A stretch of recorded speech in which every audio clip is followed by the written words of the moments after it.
once again, if you would happen to have relatives in another state, grandparents that aren't able to come, friends, if you would let them know that they can watch today's show on the Blair Radio YouTube channel, they can watch it live streamed as it's happening from the comfort of their home. Also, if you would get too warm here and need a break, you can go over and sit in the exhibit hall, and the show is being live streamed over into the air-conditioned exhibit hall as well. You can go over there and sit and watch it and cool off as well. We'd also like to take this time to thank Holstone Farms and Foods for sponsoring today's Swine show. If you happen to see Ashley Pullis-Caban around the arena, she is a representative that is here today. Make sure you thank her for her company sponsoring today's show. We really appreciate that sponsorship.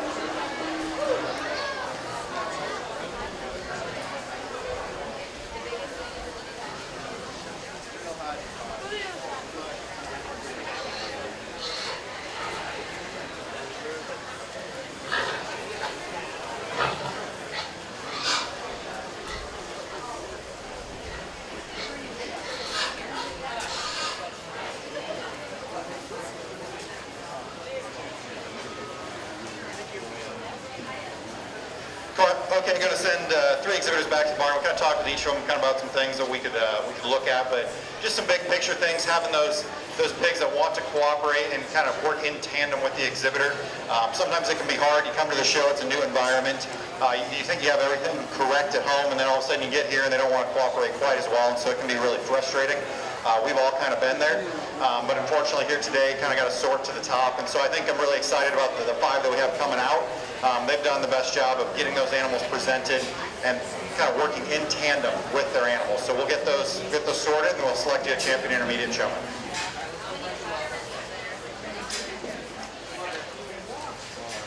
We will now begin our championship drive in the intermediate showmanship class.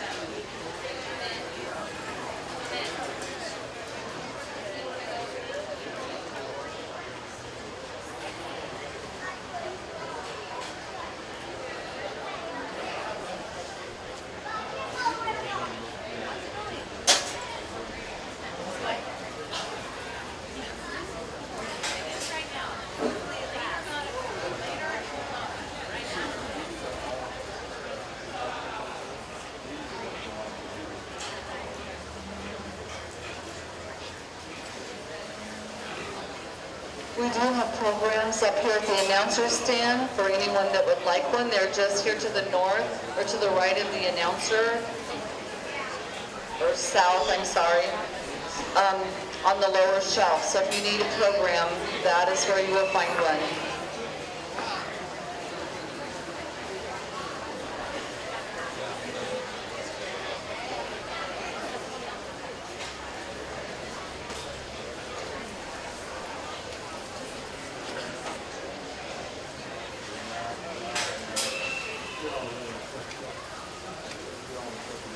This will be a first call for the first division of Junior Showman.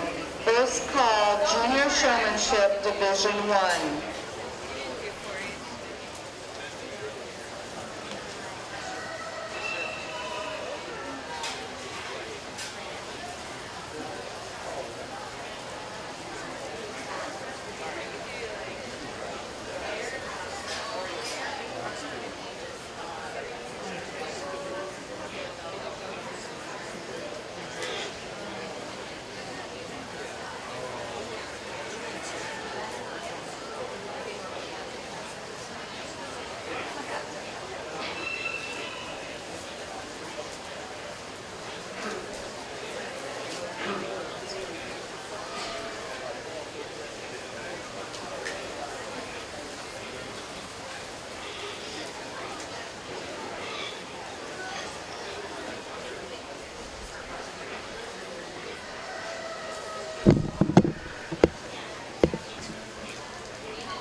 grab. Let me shut the dog. Okay.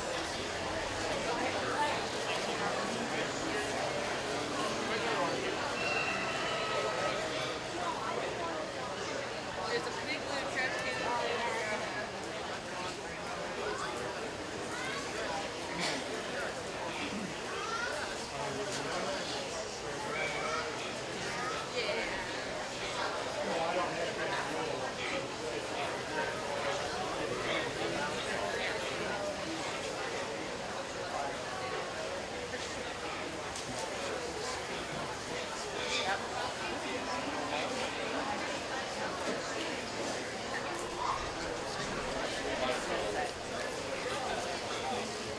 This will be a second and final call, Junior Showman Division 1. Second and final call, Junior Showman Division 1.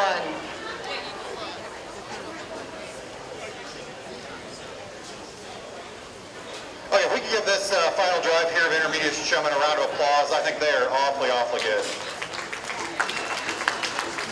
You can go to a lot of counties across the Midwest and drop these individuals into their intermediate, your senior, whatever you want to call it, showmanship, and they're definitely going to rise to the top.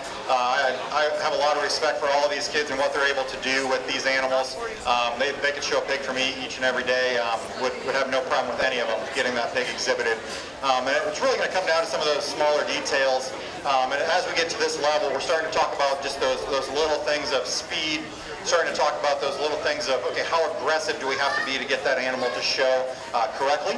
I don't mind being a little aggressive, but at the same time, when we're starting breaking apart these really close pairs, there's some things that just, okay, how comfortable do we appear when we're getting that animal presented? How comfortable does the animal appear when we're getting that animal presented? And then, distance from the judge, and then when I'm coming around, does that animal want to stop? Are you able to keep that animal going as we're getting that animal exhibited? I guess for me, there's some that kind of rise to the top. There's one individual that I think is, from a complete standpoint, just never really does anything distracting, never does anything wrong. It's all about getting that animal exhibited. And I'm not distracted by the showman. And so I guess for me, my champion intermediate showman is going to be the young lady with the Berkshire Guild.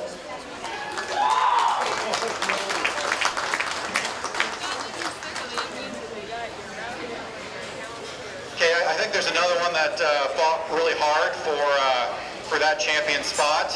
And there's two, I think, out here that fought really hard, but the one that I'm going to opt to use for reserve, as we go, I think does an excellent job getting this animal presented. At times, might have to be just a touch more aggressive with their animal compared to our champion. But as I said, I'm not going to poke too big of a holes in that. Young man over here is going to be a reserve champion. Really nice job getting that going.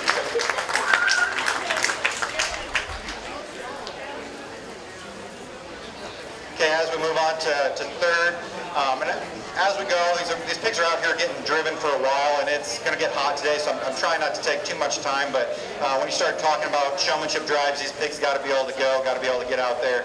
And with that, as far as the animal that's wanting to cooperate, this individual's done a great job all day getting this pig presented, or all class getting this animal presented. Maybe that animal wanting to go just a touch slower at times with some of the rear wheels, but he mentioned that in the discussion. So the young man with the belted pig right here is going to be your third overall. So, yeah, if we had a round of applause for the last two, and then all the intermediate showmen, they all did a really good job. Even those ones that got sent back to the barn, they did a great job, and definitely were worthy of that admiration. Our champion intermediate showman for today's show is Brooke Weiss. Reserve championship honors went to Chase Hartman, and third place went to Ryder Breivik. Also receiving purples were Danica Kreifels, Gracie Reynolds, Lane Mahaffey, Sydney Sagehorn, Jade Kreifels, Haley Marlowe, and Marcus Faust. Now entering the arena will be our first division of junior showmen. These showmen are ages 8 to 11 years old as of January 1st.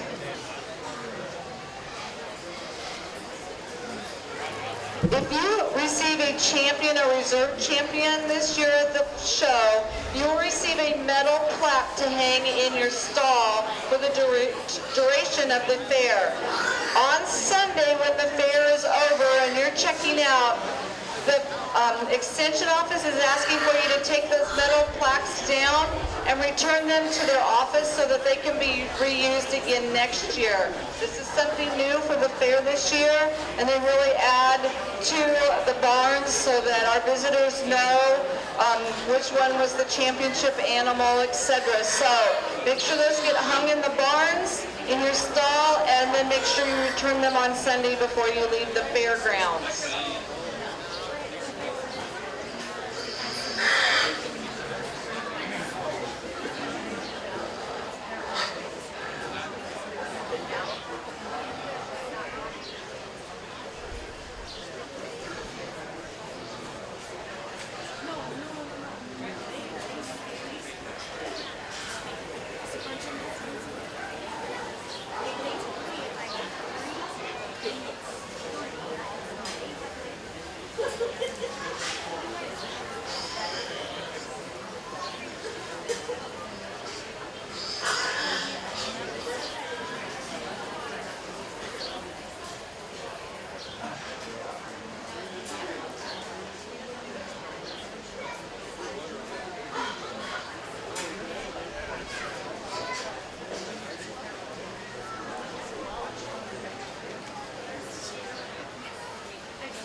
First call, Division 2, Junior Showman. First call, Division 2, Junior Showman.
Second and final call, Division II Junior Showman. Second and final call, Division II Junior Showmanship.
Set of junior showmen. We're going to go ahead and have four of them kind of go back to the barn. Just want to kind of, my honorable mention will be this young man with the belted barrow. Talked about just some minor things, but really close to getting him pulled to that final drive. Did a really nice job. But all these exhibitors just talked with each of them about some minor things. You know, maybe that intensity on some of them, or maybe just keeping that pig moving, or where we want it to be on some of them. Just some minor little things, but overall, really nice set of junior showmen. If we could give a round of applause to all of these exhibitors.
Our senior showman from today's show will be competing in the round robin showmanship contest on Sunday at 1 o'clock. The round robin takes the senior showman from each of our large animal classes of sheep, goat, swine, and beef, and they compete for the right to represent Dodge County at the Nebraska State Fair at their showmanship contest. So if you want to see a great competition, come out on Sunday before the parade and watch the round robin. These kids will be showing each of the species that were shown here at the fair this year.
applause for this showmanship class of junior exhibitors.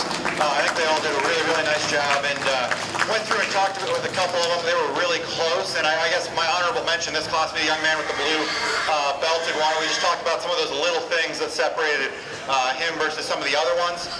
Some of the other pigs may want to go to the rail just a touch. Some of the other ones may just speed, and the exhibitor weren't on the same kind of wavelength. But with that, I think they all did a great job keeping those pigs moving, keeping them trying to be exhibited. At times, those pigs just don't want to necessarily cooperate quite as well with you.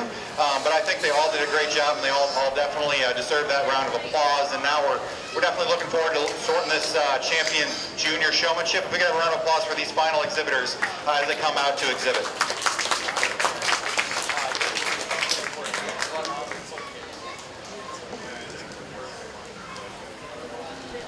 We will now be doing our championship drive of our junior showmen.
First call, Clover Kids Swine. First call, Clover Kids Swine.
Once again, this is a second call, Clover Kids Swine. Second call, Clover Kids Swine.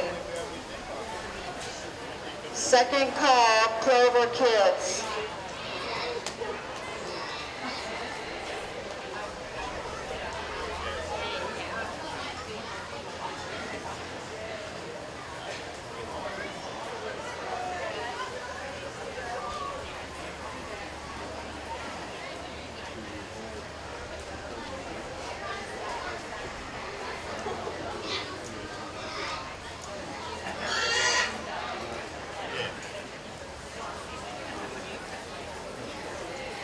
Okay, once again, as we talked about in the senior and the intermediate showmen, I think what your county has going on here is something to be awfully proud of.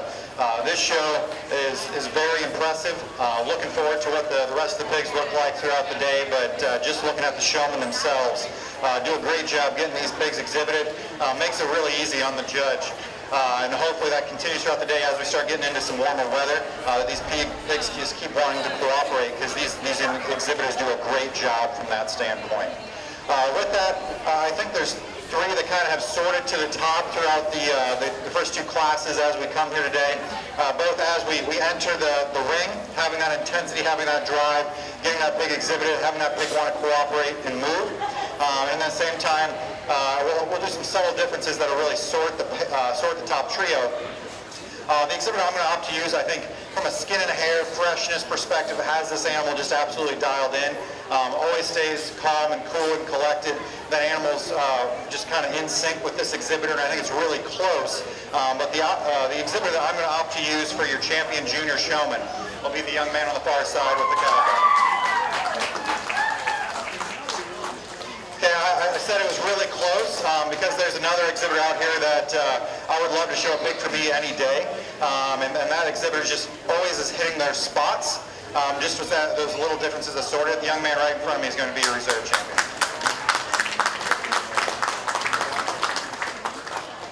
And the third will be somebody who, when they first hit the ring, did as good of a job as anybody out here, getting that animal presented right off the bat. As the drives went on, maybe this pig's not wanting to cooperate quite as well. Maybe it's wanting to tire down a little bit. We have to get a little bit more aggressive with it.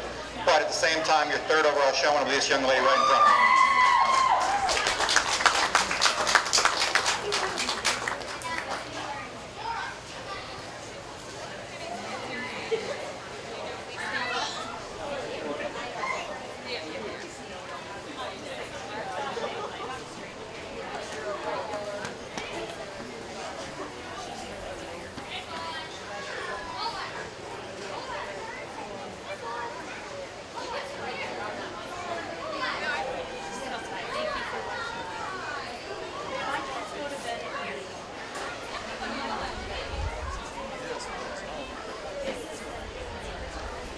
Once again, there's a second final call out for the Clover Kids.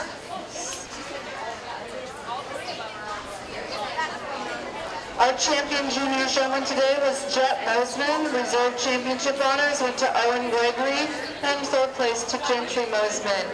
Receiving purple ribbons were Amit Louie, Grayson Model, Ashton Krivos, Graham Mueller, Riley Mosman, Tabala Louie, Kaylee Gregory, Kinley Model, Braden Schaefersman, Leah Hartman, Will Faust, and Adelaide Euling. Now entering the arena is our Clover Kids. These kids are ages 5 to 7 years old as of January 1st. This is a non-competitive class. In this group of showmen, we have Amos Van Zagern, Brinley Mosman, Claire Mueller, Dawson Hazeman, Harper Van Zagern, McCoy Mosman, and Sierra Lichtig. This will be a first call for Class 1 breeding gilts. First call, Class 1 breeding gilts.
ask some of these Clover Kids showmen just a couple of really easy questions. So nothing too tough.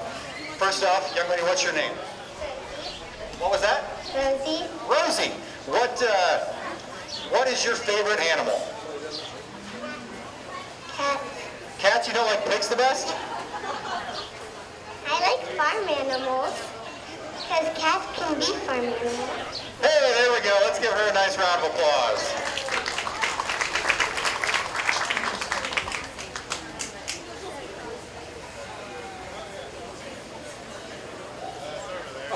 Young lady, what is your name?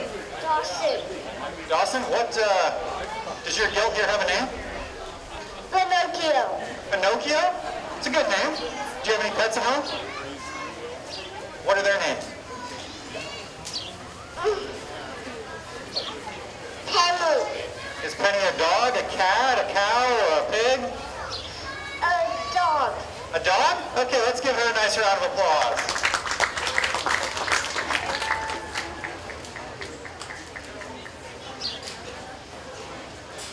Young lady, what's your name? Brendan. Brendan? What is your favorite animal? A pig.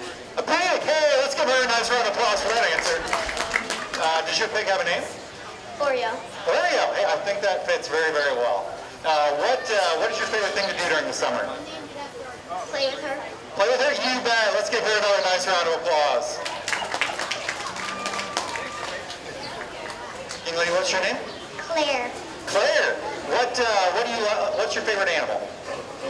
Owls. Owls. Why do you like owls? Because they're pretty. They're pretty. When they fly, when they sit, when they sleep, why are they pretty? I don't know. I don't know. Okay, let's give her a nice round of applause. Young man, what's your name? Amos. Amos. What is your favorite animal? Tiger. A tiger. Why do you like tigers? I don't know. You don't know? Oh, it's your favorite animal you don't know? What's your favorite farm animal? Pigs, cows, sheep, chickens? Chickens. Chickens, you like eggs? Awesome. Well, let's give him a nice round of applause.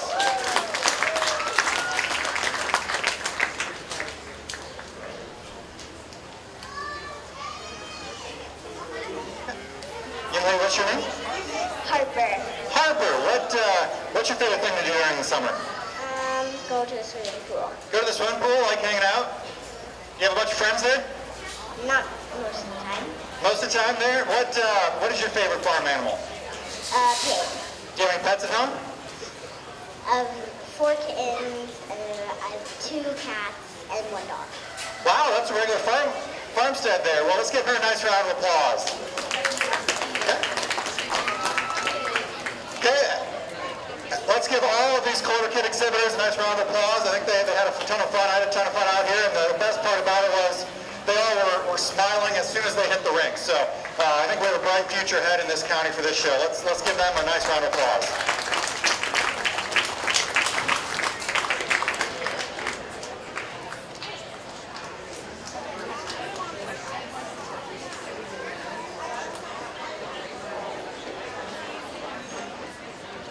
Jet Mosman, if you could come to the show arena. Jet Mosman.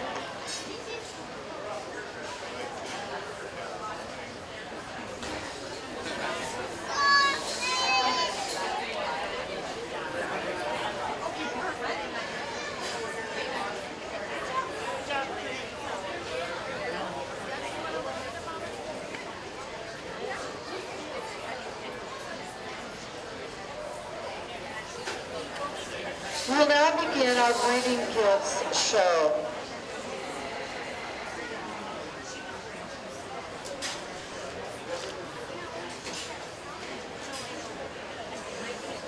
Entering the show arena will be our Class 1 Registered Breeding Guilds Berkshires.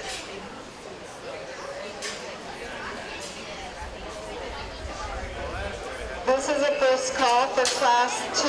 First call, Class 2. Once again, we would like to thank Holstone Farms for sponsoring today's swine show. The representative that is here today is Ashley Poliska-Ban, who is a 4-H alumnus and FFA alumnus of Dodge County. So if you see her around, please make sure you thank her for her company supporting and sponsoring our show today. We really appreciate that sponsorship. Also, if you see the cameras at the north end of the arena, they are actually recording and live streaming today's show on the Blair Radio YouTube channel. So if you have relatives that aren't able to come to any of the large animal shows this year, you can tell them to go on YouTube and find the Blair Radio YouTube channel and they can watch it.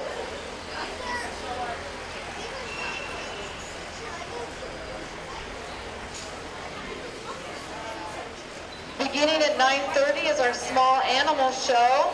So make sure if you are looking for something to do, you take that in.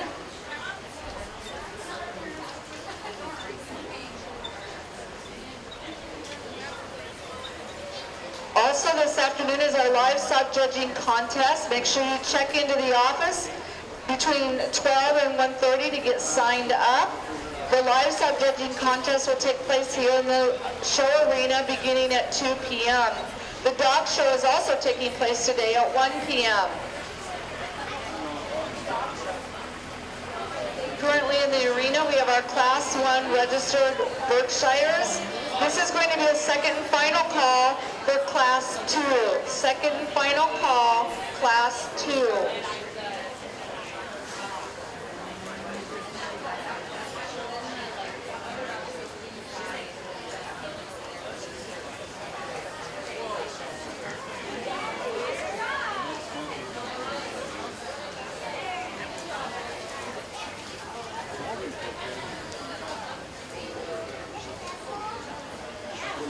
Our judge today is Mr. Brady Mcneil. Brady grew up on a diversified livestock and row crop farm in eastern Iowa. He attended Iowa State University, where he received his BS in animal science and his master's degree in animal breeding and genetics. While at Iowa State, he was a member of the livestock judging and meat animal evaluation teams, and later served as a coach for both of those teams. Brady and his wife Katie reside in Columbus, Nebraska, where he is the multiplication business leader for DNA genetics. We'd like to welcome Brady to our show today and thank him for being our judge.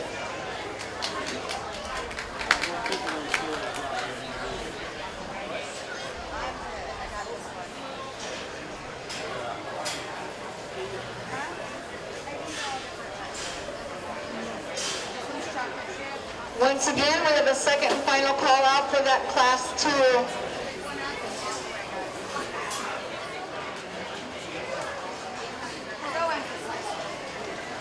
Okay, nice class of Berkshire goats to go ahead and lead off this breeding goat show. And I exhibited some Berkshire goats back in the day, and I know how personalities-wise they can be a little bit of a challenge to get these things exhibited correctly.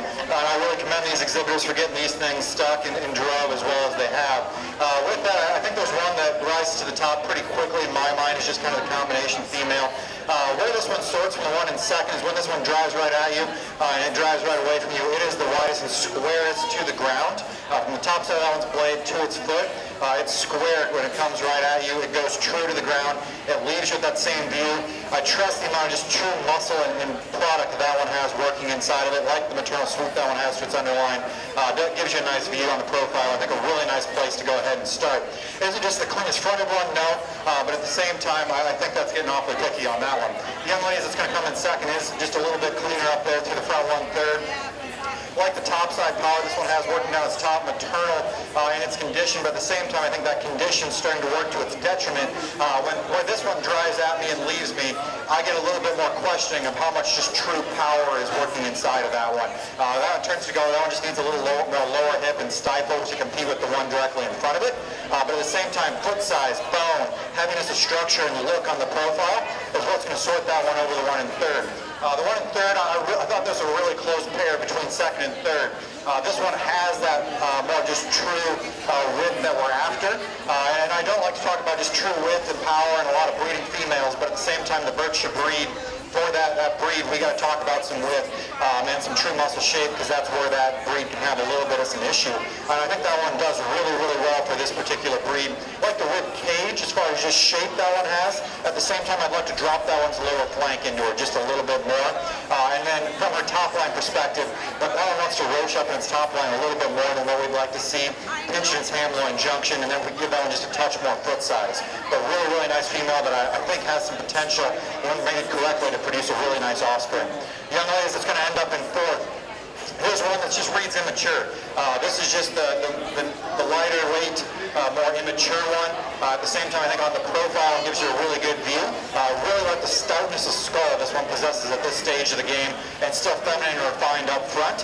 It is the most refined up front of any in this particular drive. It's true in its muscle mass. It's true in its width. Just need to give this one some more just days on feed, allow this one to mature, and maybe I think we can start talking about that one competing. We just got to give it some more weight per day of age in this particular drive. But for a really nice Berkshire females, let's give all those Berkshire exhibitors a nice round of applause.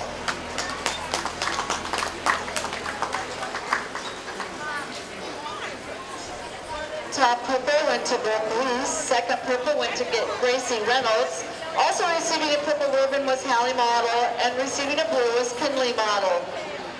Now entering the arena will be our Class 2 registered breeding gilts that are all other breeds. At the conclusion of Class 2, we will need Brooke and Gracie back to the arena with their Class 1 purebreds so that we can choose our champion and reserve champion of today's show.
Don't forget while you're on the grounds to go over to the exhibit hall and check out the 4-H Council's silent auction. There's lots of great items up for sale. All of the money goes towards the 4-H program and helps to support the awards and activities throughout the year for our 4-H program here in Dodge County. So make sure you check out our silent auction items. Also, don't forget the 4-H Council's Pancake Feed on Sunday morning over at Moore Auditorium from 8:30 to 10:30. Before that, you can come early and walk and run in our 4-H Foundation's Purple Ribbon Walk and Run, and then have some pancakes afterwards. So make sure you check out those two things on Sunday.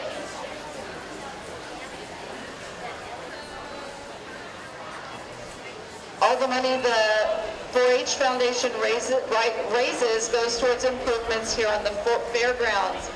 We have put up new buildings, new lighting, we've worked on the show arena, lots of great things that money goes towards, and we have a long list of things we still want to improve here on the fairgrounds for all of us. So make sure you support those things as well.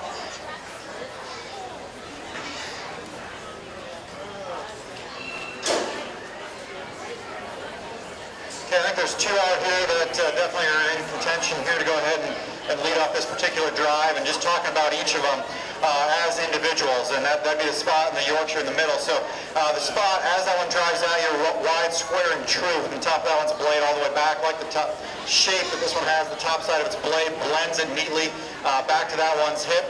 It's up heading attractive for its breed, still a little crusty up top. Where I start to question this one, its hip and rear legs wants to get up underneath of itself a little bit more than what we'd like to see, wants to drop its pins a little bit more than we want to see, and in a comparative sense, we can give that one just a shot more foot size as we compare it to the Yorkshire, but I think as an individual, everything kind of blends together. Rear leg travel is where that one I just kind of question. The other one in contention will be the Yorkshire.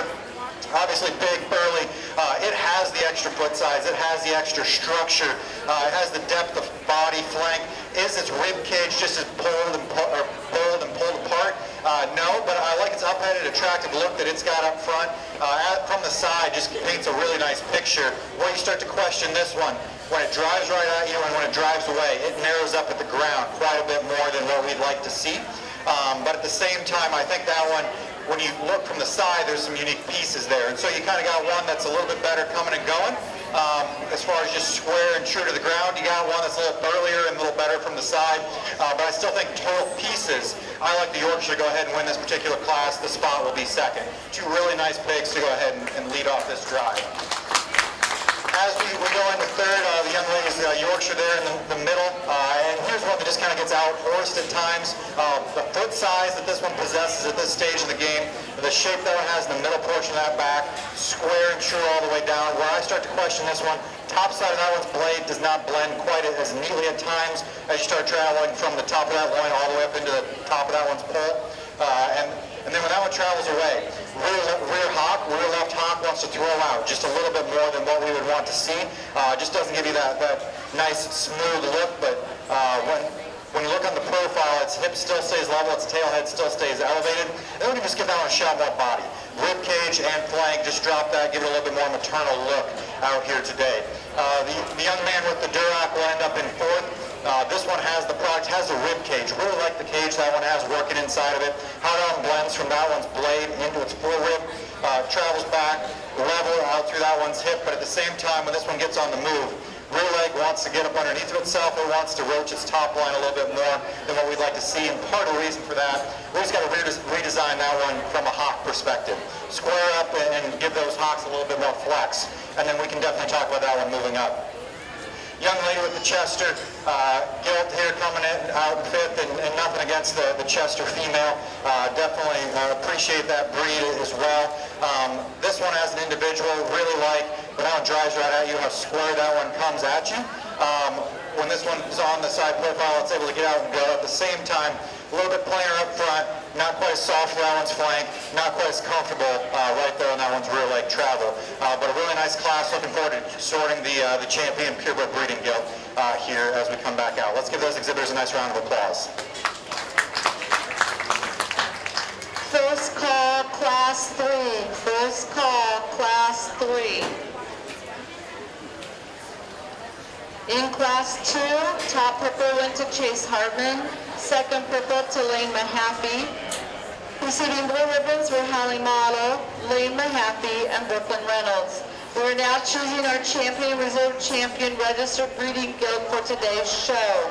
Once again, I have a first call out for that class 3 division 2. First call, Class 3, Division 2.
Okay, I'm not going to take a whole lot of time on this one. I think I've kind of made my mind up as soon as I hit the class.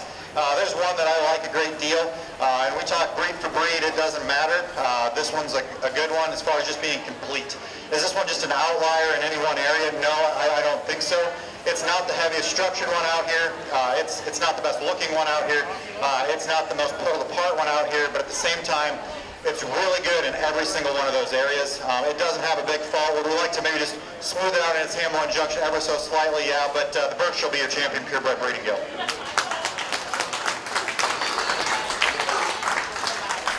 So that brings the other Berkshire into contention with the York for the reserve purebred breeding gilt. And I guess for me, the second one that I'd want to take home, the one that I think still has some pieces, maybe I'd like to redesign this one up through its pasterns. But I think they're both similar as we start talking about width and how much pulled apart they truly are. But this one, from the side, really extended up front, tall-shouldered, big-legged, has a lot of unique pieces. The Yorkshire will be your reserve purebred breeding gilt.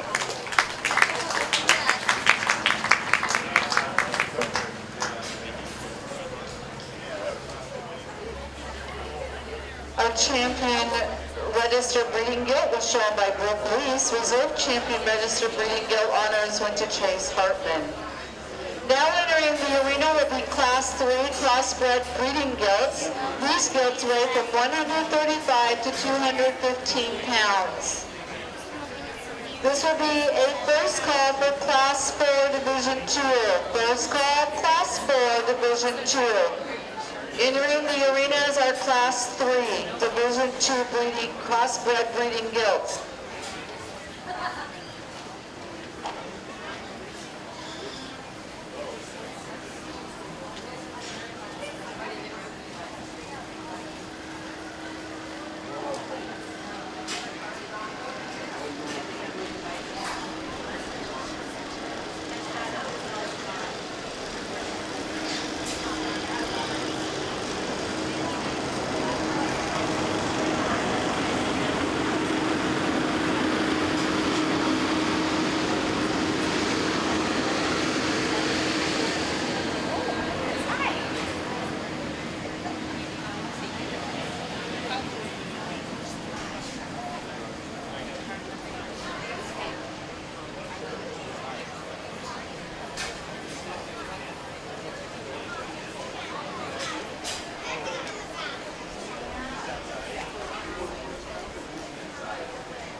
This is a second final call, class 4. Second final call, class 4.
Nice class of lightweight breeding gilts here, and obviously we've got some variation in size and spread, and it kind of took me a little bit of time just to kind of reacclimate myself and get back to just the priorities as we start breaking these things down. And for me, the one that sorts the top is the one that I think is just the most complete. Granted, it's also the lightest, and at this stage of the game, you're reading a lot of future into this particular gilt. But at the same time, I like how everything blends. Stoutness of skull, the foot size matches that one's mass. It's square when it comes right at you. I like the rib cage that one possesses. Levelness down that one's top line. Wants to pinch a little bit in that one's ham loin. And then if I could just rock that one back ever so slightly in that one's front shoulder angle, I'd like that one quite a bit because I think that one has a bright future ahead of it. Young lady's narrow belted gilt's going to end up in second. And as we start talking, this one at that mass, I like the rib cage that this one possesses. I like the top line that this one possesses. As we start talking about having that mass, I don't think foot size blends and matches quite as well as what it does on the one that's going to win. I think this one's starting to get just a little bit extra chuffy through that one's jowl as we start talking about this size and projecting them out another 50, 60 pounds. I get a little bit more concerned. And then where this pair really sorts, this one wants to maybe just not be quite as confident out of that rear leg travel, not flex back quite as long with that rear hock, but otherwise paints you a really nice silhouette on the profile. As we move down in third and fourth, and I spent a little extra time kind of studying these two, I think there's some give and take on these, and I think it's a really good pair to just kind of discuss, and where you want to put your priorities, you can definitely go. The one I'm going to opt to use will be this young lady's narrow belted gilt here that's going to end up in third. I think as we compare them, this one has the look up front, length and extension. I think this one has better gel than the one that ends up in second. I think this one's harder in its muscle pattern. I think this one's future as far as just being able to put power into that next generation. It has it. It has a little bit more foot size when compared to the one in second.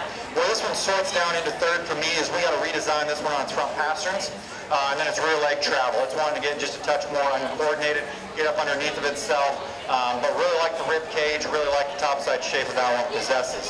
It's not very often that you can say, hey, the biggest footed, heaviest structured one, and probably the stoutest, thickest ended one ends up in fourth.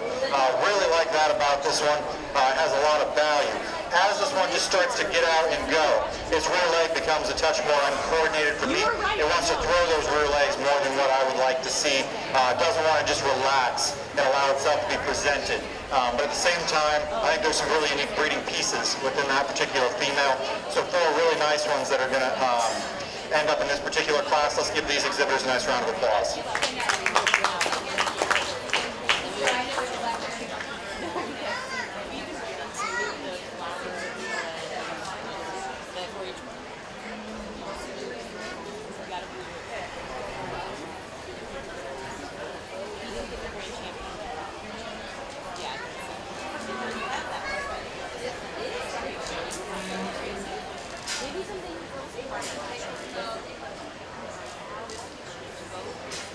Now entering our show arena is Class 4, Division 2 Crossbred Breeding Gilts. These breeding gilts will weigh between 241 and 307 pounds. In Class 3, receiving top purple was Evan Hartman. Second purple went to Kaylee Gregory. Receiving blue ribbons were Leah Hartman and Graham Mueller. At the conclusion of Class 4, we will be choosing our champion and reserve champion breeding gilt. At the conclusion of that, we will need Brooke Reese and Chase Hartman to return to the show arena with their champion and reserve champion registered breeding gilts so that we can choose the supreme and the reserve supreme champion breeding gilt of today's show. Currently in the arena is Class 4 Division 2 Crossbred Breeding Gilts.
Class to go ahead and start because I think we got some really unique breeding pieces that can definitely pass on a lot of positives to the next generation there. And the one that I'm going to opt to use I think is just the most complete. This one, when it drives at you, is the squares from the top of its blade to the top all the way to the ground. When this one leaves you, it's wide, square, and true, hip hock to ground. And what I really like this one is when you get right on top of it, the rib cage that one possesses really pulled and pulled apart through the center portion of that one's cavity. The young man does an excellent job getting this one presented. At times you wonder, there's a little extra set to that one's hock. Is it able to flex it back just as much as what we would like to see? Is the top side of that one's shoulder may roll back just enough, but I think it's able to still get out and flex plenty good for me. It gives you a great look on the profile, like a lot of things about that one. Is it the biggest legged one? No. Is it just out there in some areas? No, that's the one that's going to end up being second in this particular drive. This thing is huge-legged, just absolutely ginormous. And when this one looks from the side, that one from its tail root all the way to the top of that one's crest is as level as any pig I've ever seen. It is absolutely incredible how just smooth that one goes. It runs uphill, gives you a great silhouette from that standpoint. At the same point, when you step in behind this one and you watch this one come right at you, we just got to pull this one apart at the ground ever so slightly. Allow it to just be a little bit beefier right there through that one's center cavity. It wants to get a little plainer right there in that one's forelobe. But from the side, that one is absolutely incredible and gives you a really, really cool look. Congratulations to that young exhibitor. Young man ends up in third. This one just honestly gets out-horsed in this particular drive. I think as far as just filling the fundamentals of a good breeding female, that one has the rib cage. That one is better in its rib cage than the one that's going to end up in second. As far as just shape, really like the flank that one possesses, soft and pliable there. Stout in its skull. At the same point, does that skull just match its foot size? I don't know, but where this one's going to sword down, it's not just as coordinated and as comfortable. It wants to kind of swing out of its front end more than what we'd like to see. Wants to swing out of its rear end a little bit more than what we want to see. It doesn't plant square and true. And then when we step in behind this one, not just as bold and pulled apart through that one's lower ham and stifle. Just a little plainer and more nondescript there from behind. Really wide and true. Just got to give that one a shot more shape and expression. But really like the way that one transitions from that blade into its forelobe. Like I said, body capacity that one has, really maternal in its shape. Just got to give that one a little bit more coordination, a little bit more power from behind specifically, but really nice pig to end up in third.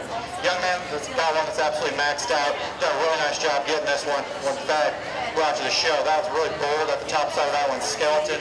Really stout and thick-ended from behind, but at the same time, maybe just a touch too maxed out for a breeding female.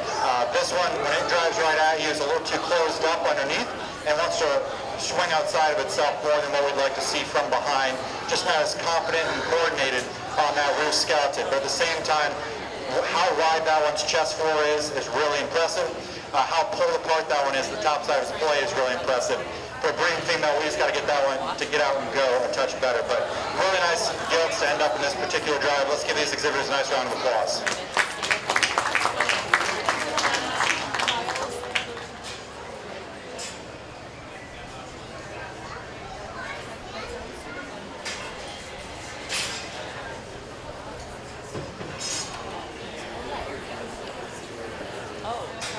Top purple went to Chase Hartman, second purple to Brooklyn Reynolds. Receiving blue ribbons were Jet Bozeman and Owen Gregory. We will now be choosing our champion crossbred breeding gilt and reserve champion crossbred breeding gilt. At the conclusion of that, we will be choosing our supreme and reserve supreme champion breeding gilts of today's show. At this time, we are asking that Brooke Lease and Chase Hartman return to the arena with their champion and reserve champion registered breeding gilts so they can compete in that championship drive.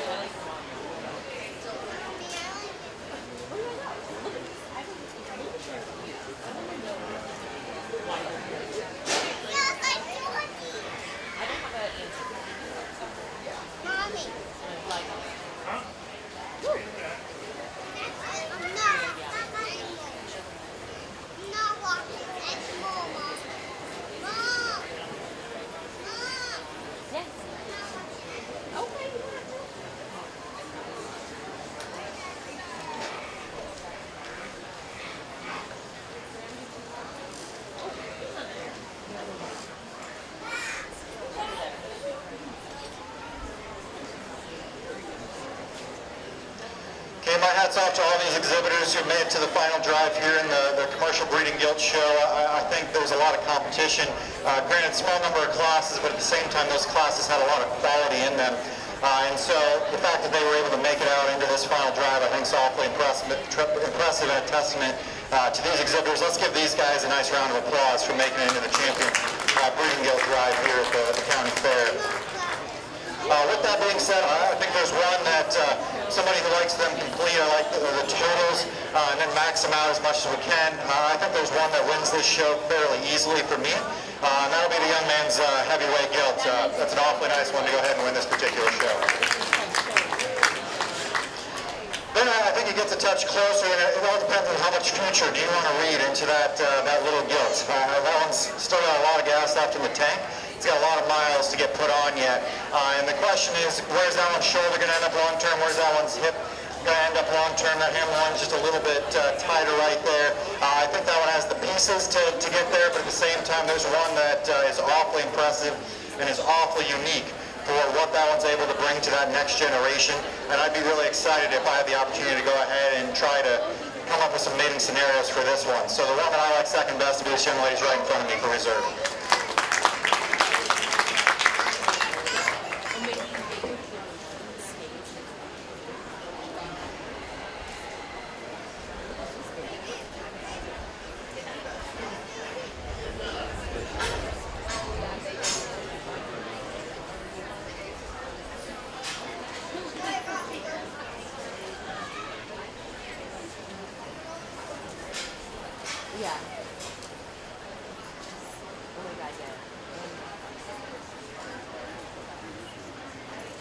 We will now be choosing our champion crossbred breeding gilt was drawn by Chase Hartman. Reserve champion honors went to Brooklyn Reynolds. We are now choosing our supreme champion and reserve supreme champion breeding gilts for today's show. Then we will be starting our market swine show. This is going to be a first call for Class 5 Division 1. First call, Class 5 Division 1.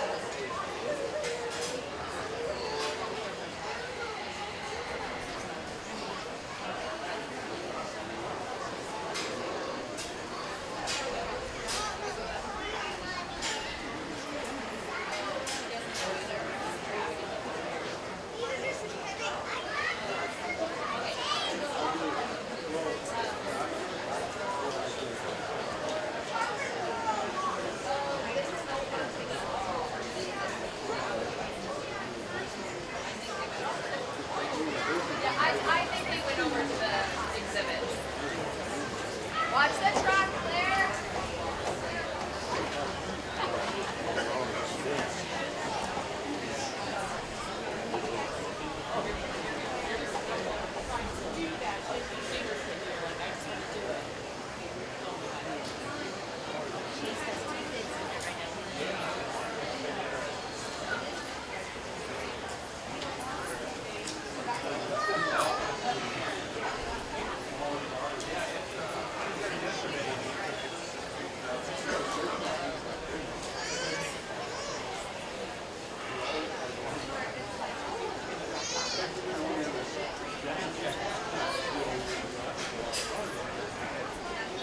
Okay, this is awfully fun, and I think if you're ringside, you see what the future can hold for the breeding herds in this county or for these exhibitors. It's awfully impressive as we start thinking about mating these and bringing their offspring back next year, wherever they end up.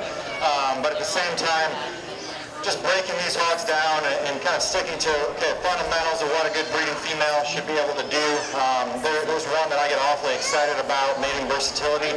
I get awfully excited about where we can go as far as that next generation, and just kind of puts everything together in a very complete package. The crossbred will be your champion breeding female.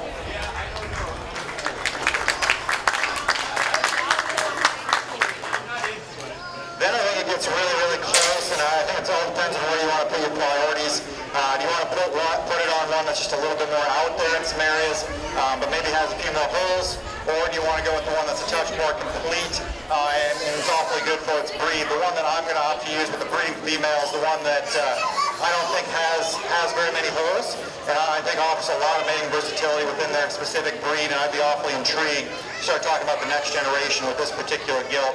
Young Ladies Berkshire is going to be a reserve champion.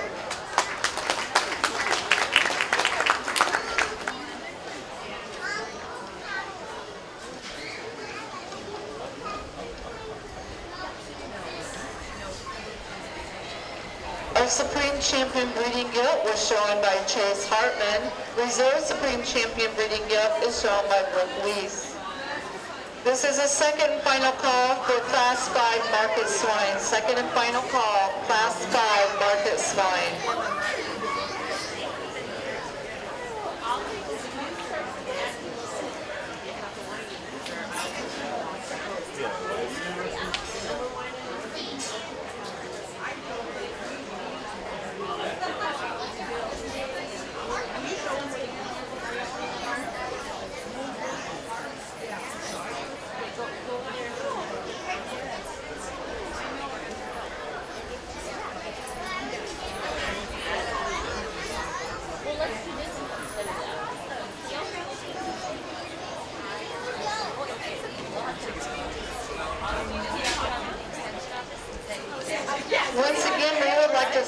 to thank Holstone Farms for sponsoring the swine show today.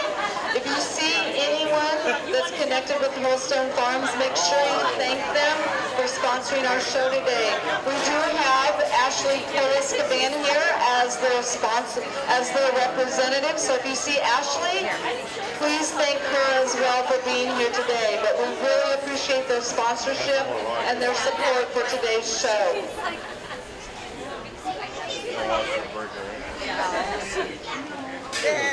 Also, if you know anyone that would like to watch today's show but can't make it out to the fairgrounds, let them know that Blair Radio is here live streaming it for us, and they can watch it on the Blair Radio YouTube channel. So, and also if you get too warm, you can go over to the exhibit hall and sit in there in the air conditioning and watch it on the TV as well.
This is a first call for Class 6 Division 1. First call, Class 6 Division 1.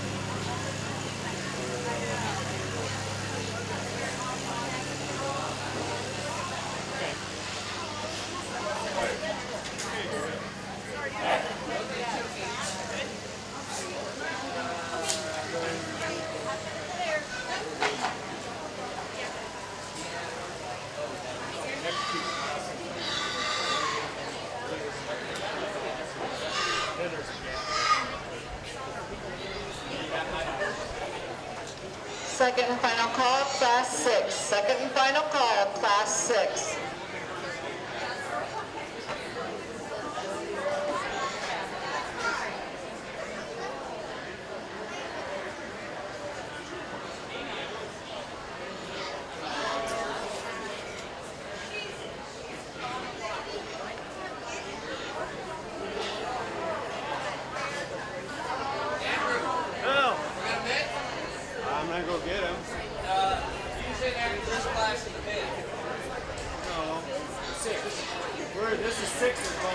and 7. 6 is in the bin. In the bin, yeah. Yeah, I know.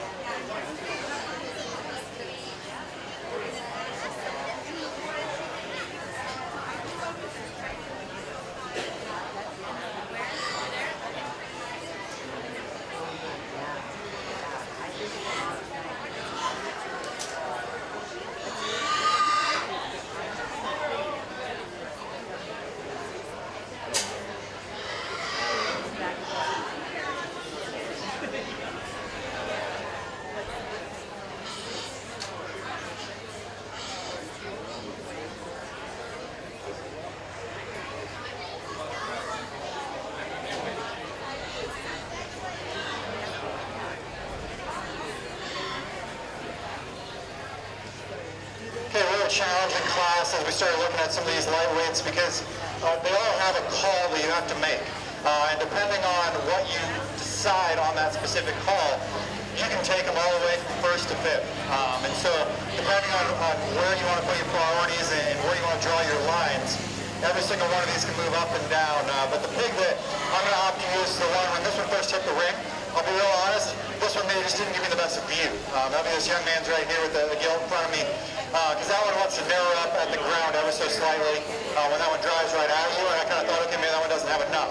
The longer this drive goes on, that's really that one's main problem. As we started looking at totals and as we started putting everything together, that one's a sound, functional type of a market gilt. It's appropriate in its frame size. It's appropriate in its degree of muscle at this stage of the game. Is it just pull apart at the ground? No. I definitely like to change that as it drives right at you. But at the same time, totals-wise, that one has the rib, the body, the muscle, and the frame size to go to a heavy weight that we're after. Young lady's going to come out in second. This one has the shape up high, has the expression that we're after. Definitely one that as we progress, this one should be able to power up and mass up. Really like the extension this one has in front of its blade. Really youthful through that one's front jowl. At the same time, the call you got to make on this one is that rear hock good enough? If you say that rear hock's good enough at this stage of the game, and as we start progressing these up 50, 60, 70 pounds, then I think you can flip that pair pretty quickly. For me, I thought at this stage and at this weight, I felt more comfortable putting this one into second, but really like the future that that one progresses. Young lady that's right in front of me with the belted gilt. This one's going to end up in third, and this one, if you just want a wide, powerful, massive, it has all of those. It's able to do that in a sound structure package. For me, I question where this one's at from a frame size perspective. This one's starting to be maxed out at this lightweight. So as we start talking about putting 30, 40 pounds on these things, I start to question where we're going to be able to go to. And granted, it is a Market Hawk show, talking Market Hawks today, but we're in the lightest weight class of the day. And so we're kind of just sorting these as they are. But at the same time, get a little bit concerned from a carcass composition standpoint when we start looking at, okay, where's this one going to be from a frame size perspective. But if you just want to talk about one that's sound structured, full rib, and has all of that, it definitely has it. I just question where it's going to end up, rear leg, frame size. Young man over here in the middle of the ring, here's one from the side. Really appreciate a lot about this one. Tall front, extended, gives you a great view from the side. You step in behind this one, it's the narrowest of the class, it's the flattest of the class. We really start to question, okay, how much is mass does this one possess through that one's center cavity? How full is that one through its rib cage? How wide is that one going to be at the ground? But that look from the side is what's going to sort this one over the one that's going to end up in fifth. Young man has a really good Market Hawk. This one's square and wide when that one travels right at you. It is wider than the one that's going to end up in fourth. And I think it was a really close pair from that perspective. If you want to say there's the stouter skull, wider skeleton option, I'm going to definitely agree with you. At the same time, it doesn't give you as good of a look on the profile, not quite as tall-fronted at the point of that one's shoulder, not quite as soft to that one's rear rib and flank. But at this stage of the game, I think as we start talking about progressing into a heavy weight, this one, I think, could surprise some people as we start talking about what they're going to look at 30, 40 pounds from now. But overall, really nice class. Let's give these exhibitors a nice round of applause.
is our Class 6 Division I lightweight market gilts. These gilts weigh 208 to 225 pounds.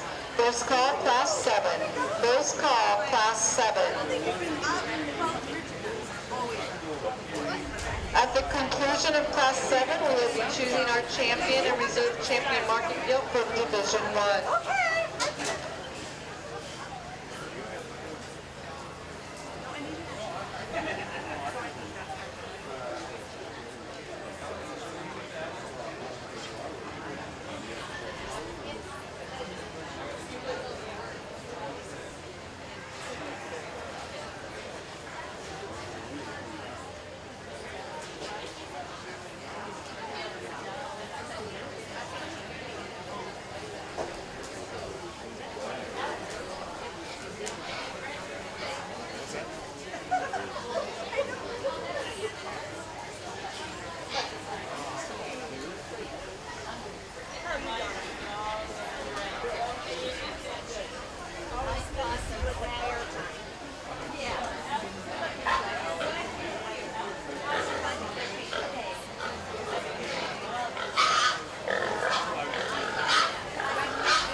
Second and final call, Class 7.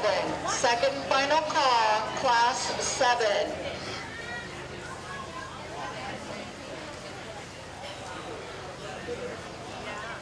That's good. Also taking place right now is our small animal show, so don't forget to check that out if you're looking for something else to do. This afternoon is our livestock judging contest. That will be held here in the arena. So make sure you get your teams together and get signed up before that. The competition will begin at 2.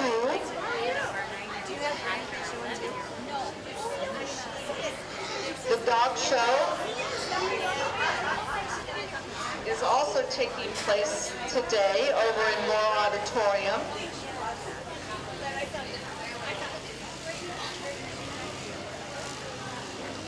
Once again, as you receive a champion or reserve champion honor today, and you'll receive a metal plaque, that metal plaque is to be displayed in your stall throughout the fair. At the end of the fair, the Extension Office is asking that you remove those and return them back to the Livestock Office here on the fairgrounds before you leave. Those will be reused from year to year. The Fair Board is also asking at the conclusion of fair, when you are checking out, that all of your wood chips go into the middle aisle to help them with cleanup next week.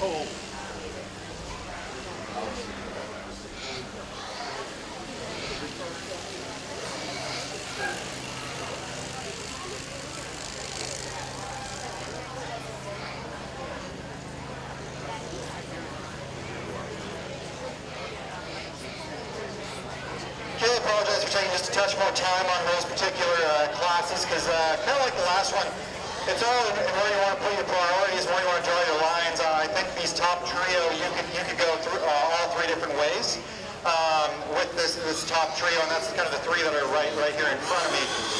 But with that, the one that I just keep coming back to that I think is the hardest to put together, the hardest to fault, is the young lady right there in the middle with the mostly white one. And where I really appreciate this one is just everything blends together. From that one's full rib, fold, pulled apart, goes back to a flank, even flank, depth of the flank. From the top side of this one's shoulder all the way to that one's tail root. Very level in its design. It's square from pin hock to ground. It's youthful up front. Everything just blends together in a complete package. Really like that one to go ahead and win this particular class. Then as we move into the second place one, this young lady's narrow belted one right in front of me. This is the bigger footed, stouter skulled option. This one is heavier muscle than the one that's going to opt to win. If you want to just say, hey, I'm going to come here and I'm going to pick the big leg and heavy muscled one, I definitely think you could tie into this one pretty quickly because that one is exceptional from that standpoint. At the same time, this one's just a little chuffier up front for what I want to see. A little plainer, more nondescript there through the bottom portion of that one's jowl. Not quite as youthful at the top side of that one's neck. But at the same time, from that one's top side of that one's shoulder all the way back, really unique from the shape perspective and the muscle that one has working out of the back side of that one's shoulder. Just youthful, maybe I want to touch more youthful up front. I think we can go ahead and use that one in a hurry. Really nice pig to end up in second. Young ladies in third is more youthful up front. It is cleaner right there through the top side or through that one's jaw. It's got a big back working in it. At the same time, I don't think the pieces blend together as neatly in this particular hog. It's more nondescript at the top side of this one's cage. It's flatter right there through that center portion of that one's body. It wants to rotate out of that rear skeleton a touch more than what we want to see. That hock wants to get up underneath of it, drop its pins. Doesn't have the ability to present quite as unique of a look right there. If we can make it a touch more coordinated from behind, I think we can tie into this one in a hurry. Young man that's got one in the middle of the ring that's very well presented. He does a great job getting this one stuck. Really heavy structure, really stout skull. In my mind, there's three pieces to this one. There's the front 1/3, middle 1/3, and rear 1/3, and they just don't blend together as uniquely as what we would like to see.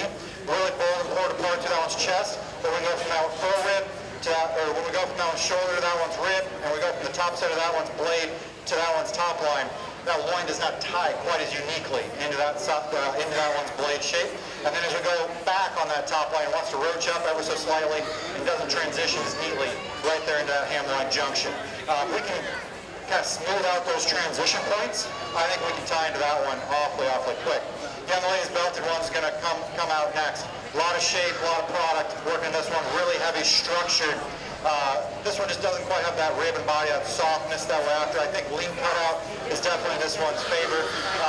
Maybe just doesn't want to present itself quite as uniquely as far as top side, wants to roach up a little bit. But a basic market hog fundamentals. Wide, stout skull, heavy muscle. Young man's got one that is more youthful and more attractive from the profile. It does have a nice look as we start looking from the top side of that one's shoulder all the way back. At the same time, we just got to power this one out. It's the frailest of this particular drive, narrowest made, not quite as pulled apart through that one's mid portion of that one's rib cage, but really nice one to end up in fifth or sixth in this particular drive. Congratulations to all these exhibitors. Let's give them a nice round of applause.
Now entering the arena is our Class 7 Division I lightweight market gilts.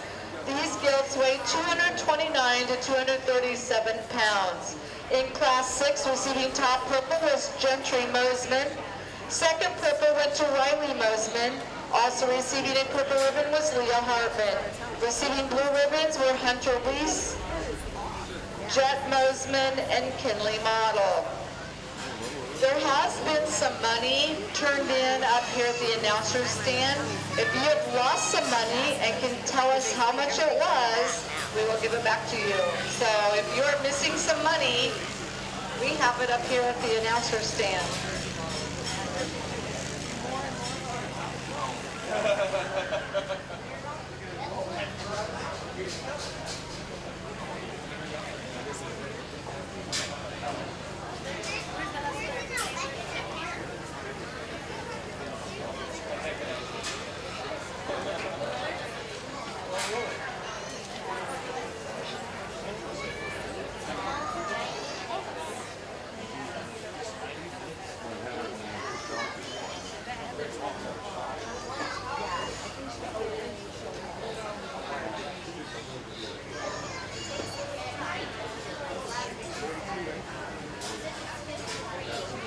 At the conclusion of Class 7, we will be choosing our champion and reserve champion market gilt for today from Division 1.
Once again, don't forget that the livestock judging contest is this afternoon.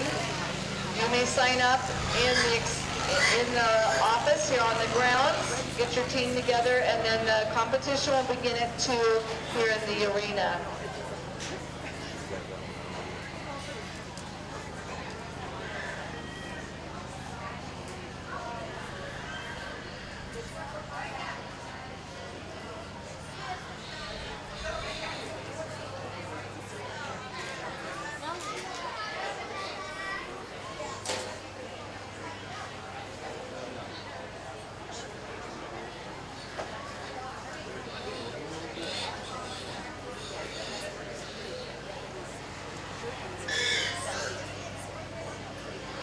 Class to go ahead and sort through as we finish off this lightweight division, and I think there's some good representative of the lightweight division in this particular drive. That'll be this young lady's kind of cream colored one that we have right here.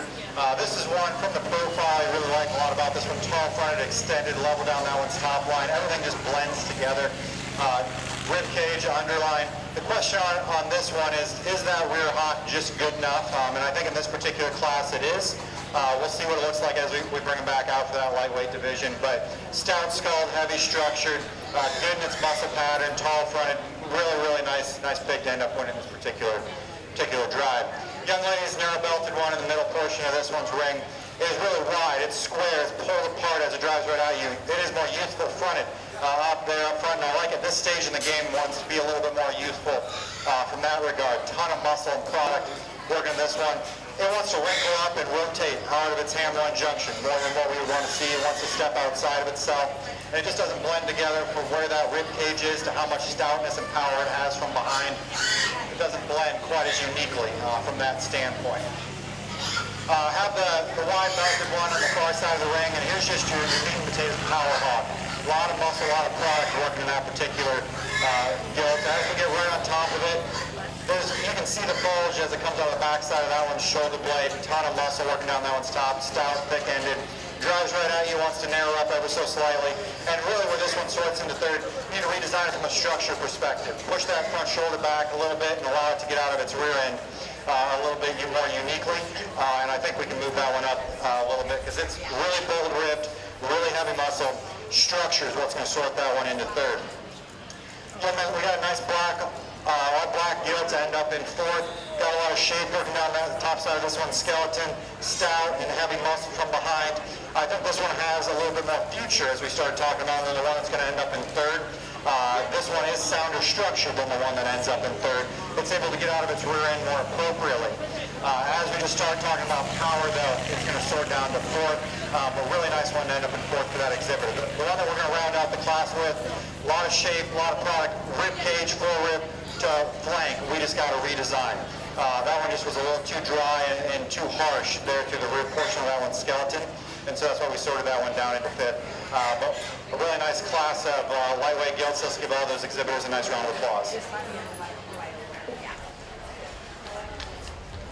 Top purple went to Leo Hartman. Second purple to Brooke Lees.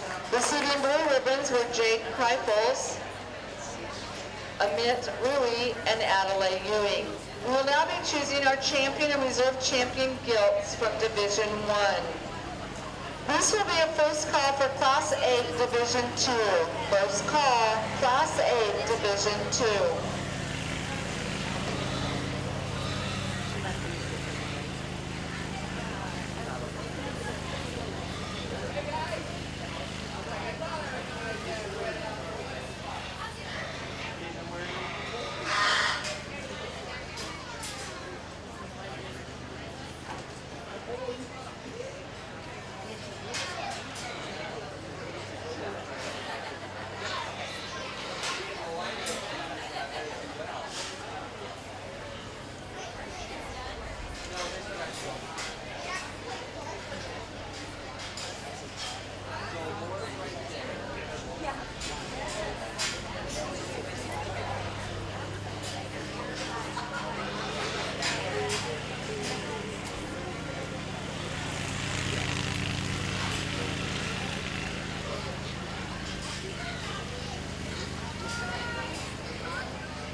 Okay, as we bring our class winners back out for this champion lightweight drive, I think that we have three that already represent their respective classes very well.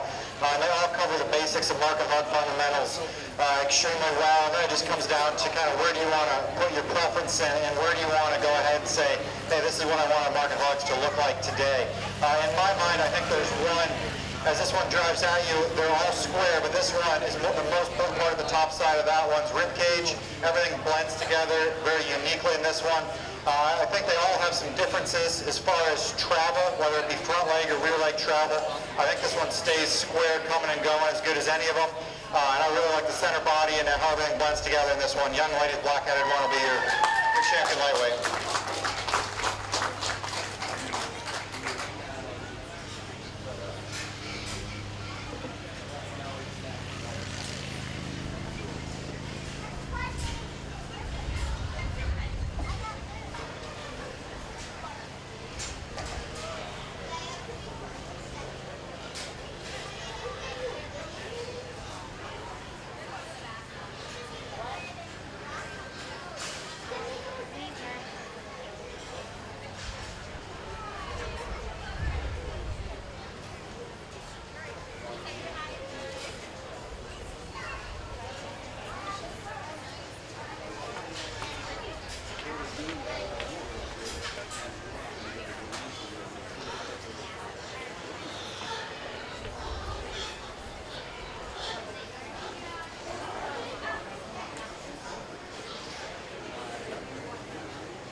second place one out here and takes nothing away from the drive. As we talked in class, really like the substance of foot and bone that one possesses. How that one just takes that muscle all the way down that top line. That one should rib a really good eye. Really stout, thick-ended, square. As we start watching that one walk away, is it just the coolest one up front? No, and that's where we start having to question that one. Talking about the rest of them here. As we look at the Calico one, here's one that from the side gives you that great look. It is more extended from that one's blade forward. Really heavy structured. It has that look. When you get in behind it, is it just as bold and pulled apart through that one's forward as what some of the other ones are? No, but really like that one's rear rib and flank from a rib cage and softness perspective. So depending on when you want to put your priorities there from a cage, whether it's more shape or softness. And then I start to question this one as I watch right away from you. That rear hock, is it good enough at this stage in the game? Wants to turn just a little bit more than what we would like to see. Young man's one, we got one coming out of the lightweight class we talked about. When that one drives right at you, like to really pull that one apart. Compared to its contemporaries, maybe not just the stoutest one out here, but here's one that's dead level down its top line, like where this one is from a maturity standpoint, youthful up front, good through its rib cage, sound from that perspective. Maybe just doesn't have the extras of some of them out here. So 3 good ones to go ahead and sort, depending on where you want to put your priorities. I guess the one that I like second best, I think's just an absolute creature as far as just muscle and foot size. This young lady's second place will be your reserve champion.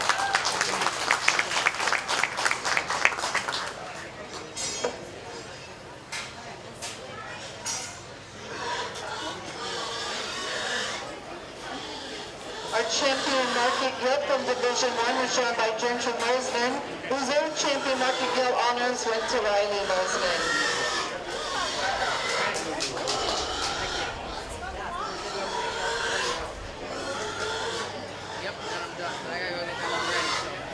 Now entering the arena will be Class A Division 2 heavyweight market gilts. These market gilts weigh from 239 to 247 pounds.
Those call Class 9. Those call Class 9.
Second and final call, Class 9. Second and final call, Class 9.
really nice cause to go ahead and sort with some smaller numbers here. We just got 4, and I think this is another one where you have to make a call on a couple of these. And for me, I'm going to opt to use this narrow belted one to go ahead and win this particular class. Here's one from the profile. Some tall at the part of the shoulder, level down on its top line, a lot of shape, a lot of muscle. Bold to that one's forward, maybe not quite as deep to its flank as some of the other ones out here. And then where you have to make the decision, is this one good enough and flat enough in its rear hocks? Starting to get a little puffy, a little swelling. Maybe not just super comfortable right there through that stage of the game. But at the same time, I still rate her as the structural improvement over the one that's going to end up in second. Young Man has a power hog when you look up high. A lot of muscle. It's the stoutest, it's the most potent part in this particular drive. Widest as we go to the ground. At the same time, let's get a little bit more drier and more tucked up to that one's rear rib and flank. And we just need to redesign this one structurally. Pushed forward a little bit more than we'd like to see up front, and wants to track outside of itself from behind more than what we'd like to see. But as far as just muscle, power, width, and having that extension up front, it's got it. Just need to redesign it from a structure perspective. Young Man's blue about a gilt that'll end up in third. One of them just didn't want to show itself off great, but at the same time, basic market fundamentals. This one is a wide skeleton hog. It is a structure improvement over the one that's going to end up in second, but it's not as pulled apart as that one either. This one down its top line, smooth, is level. It's bold to that one's center cavity. It just doesn't have the extras of the two directly above it, but it is the wider skeleton, bolder, more pulled apart option than the one that's going to end up in fourth. The calico gilt that will end up in fourth gives a really nice view from the profile and is the advantage from the side over the one that's going to be in third.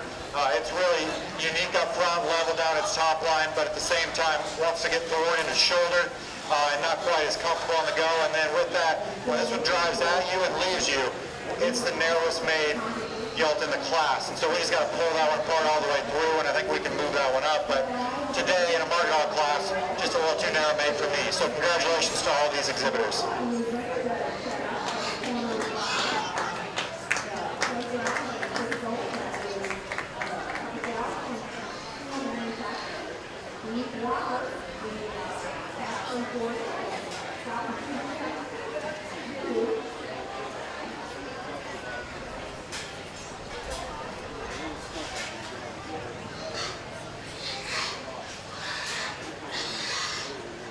Receiving top purple in Class 8 was Ashton Kreipels. Second purple went to Danica Kreipels.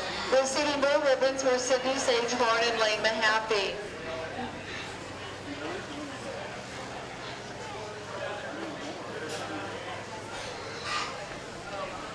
Correction to that, Ashton was second purple and Danica was first purple.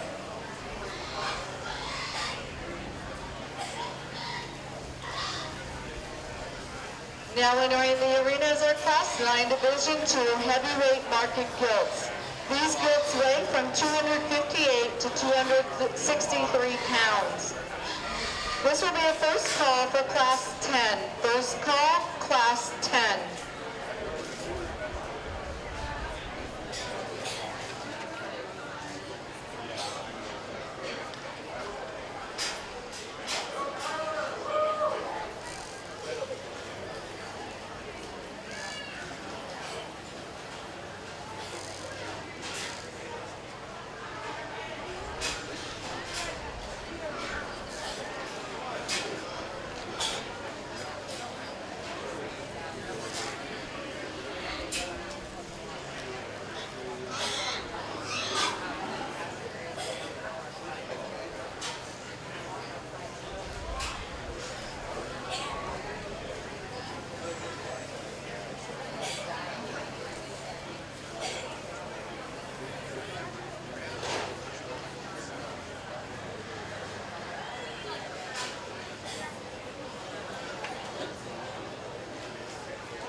Nope, but we are tomorrow. And guess what? Grandma just told me that they change the times. It's starting at 10 o'clock instead of 1 o'clock. Yep. So they're going to take a break in the afternoon because it's going to be so hot. That'll be perfect. So 10 to 1 and then 6 to 11.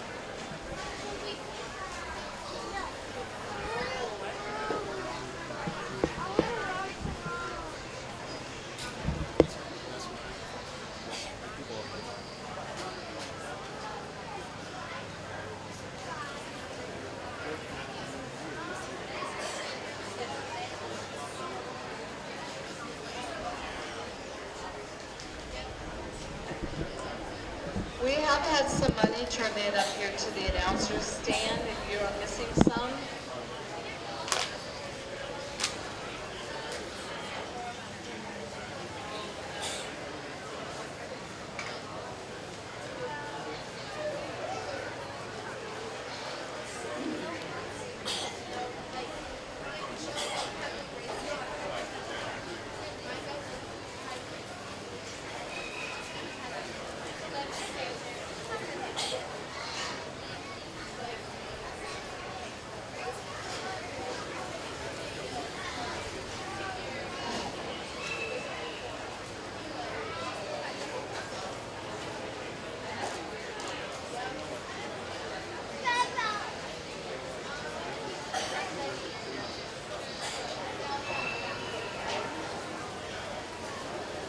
Okay, nice class here. Maybe some gilts that don't want to cooperate quite as well. We're going to just start off with the mostly black gilts up there.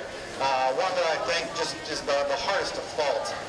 It's Utah up front, it's square, coming and going, it's sounded and structured.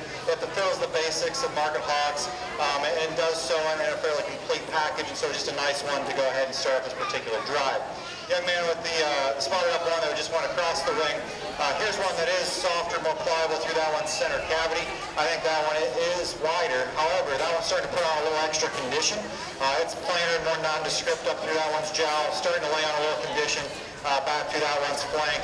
And so comparatively, we're going to sort that one down into that second place. Young man in the middle of the ring with the gilt that just started turning left there. Here's the one that is the widest topped, is the heaviest muscled in this particular drive. A lot of product working in this particular gilt. At the same time, rear leg travel, wants to get up underneath of itself, want to rotate a little bit more than what we would like to see. But really nice one to end up in third. And then young man coming right at me, here's another one. Wide, square, really heavy muscle, but at the same time, rear leg's just not quite good enough here today, unfortunately. And so we're going to sort that one down into fourth. We fixed that one's rear leg, and I think we can move it up quickly. But four really nice gilts. Let's give all these exhibitors a nice round of applause.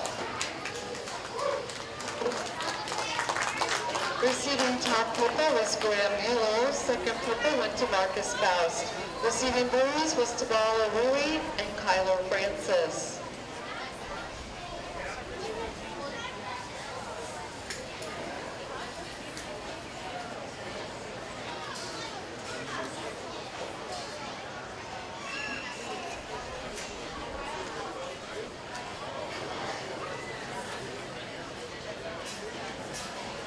Now entering the arena will be Class 10. Class 10 are heavyweight market gilts that weigh 269 to 298 pounds. At the conclusion of Class 10, we will be choosing our champion and reserve champion market gilt from Division 2. Following that, we will choose our champion and reserve champion market gilt of today's show. For that, we will need Gentry Mosman and Riley Mosman to return to the arena with their champion and reserve champion market gilts from Division 1. Did you hear Brandon go in first place? He didn't want those stalls on the side.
addition, we'd like to thank Holstone Farms for supporting and sponsoring our swine show today. We would like to thank their representative, Ashley Poliska-Ban, that is here today as their representative. If you happen to run into her, make sure you thank her for their sponsorship and support of our swine show today. It is greatly appreciated by all of us.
deserve that extra time. There's two out here that are elite at this stage in the game and at this particular show. And I'd be very proud if I was on the stick on these particular gilts. With that, there's two out here that I think are very similar in a lot of areas, and there's just kind of the subtle differences that'll sort them. As I start breaking apart, the one that I'm going to up to use is that blue-eyed gilt. This one is squarer and truer as it goes all the way to the ground. Like the way that this one transitions into its forerib. It's bolder in its upper rib cage, and it transitions leader into its amyloid junction, allowing it to track square right through that area. It is the heavier structure option. It is the bigger chested option, but that's not necessarily what sorts that particular pair. I would like to pick that one up on its pasturing. It's got pasturing, want to turn in ever so slightly, pick it up right through there. this young man's gilt, I took a little extra time and started getting tired on us, but at the same time, this one gives you a really unique look from the side. It's just like our costume, pulled apart and built. It is better up there right now. It's not strength, but maybe doesn't go quite as wide and square to the ground. It wants to get tighter right there through that N1 junction. It wants to rotate outside of itself, just a touch more than what we would like to see. But that's getting awfully critical on that particular pair. I'll have to go with the blue gilt there in third. As we compare that third place to the fourth place, just bolder, wider, and more pliable through that one center cavity. This young lady is going to end up in fourth, more extended up front, more youthful from that standpoint. It's a tall, attractive type of a gilt. Should have wing cut out in its favor. At the same time, just need to give this one a shot more power and punch all the way through. But yeah, sorry, again, I took just a touch extra time on those. I know I started getting tired, but I wanted to make sure I sorted them and got the pair the way I wanted to. I'd be really proud if I was driving those top two gilts.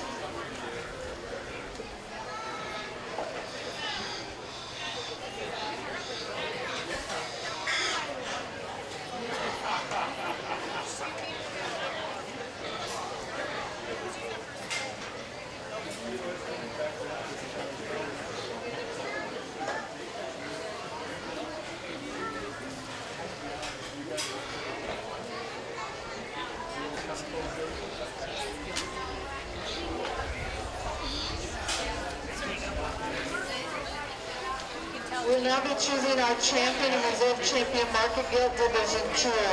At the conclusion of that, we'll be choosing our champion and reserve champion market gilt of today's show. We need Gentry Mosman and Riley Mosman to return to the arena with their champion and reserve champion market gilts from division 1.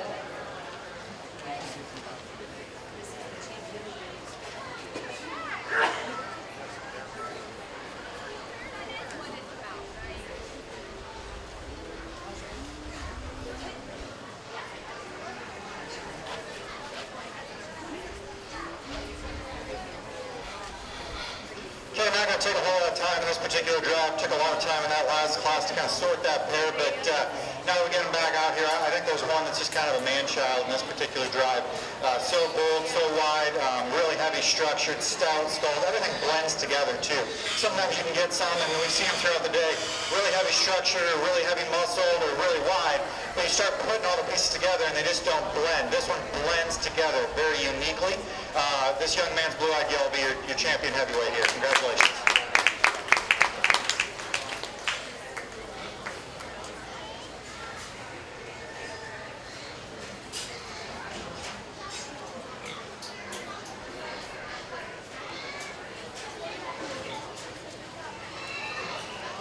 Okay, I'm not going to waste any time here. As I mentioned, there's two in that particular drive. Taking nothing away from the other two class winners. Very good market hogs in that particular division.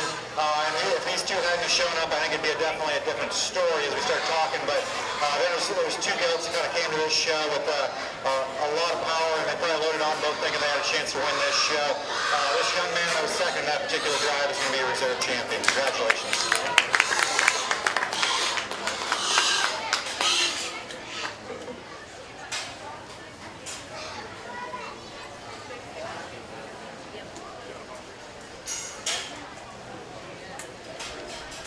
Our champion market gilt from Division 2 was shown by Kaden Gregory.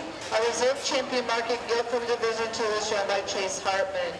We will now be choosing our champion and reserve champion market gilt for today's show. This will be a first call for Class 17. First call, Class 17.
currently in the arena. We are choosing our champion and reserve champion market gilt for today's show.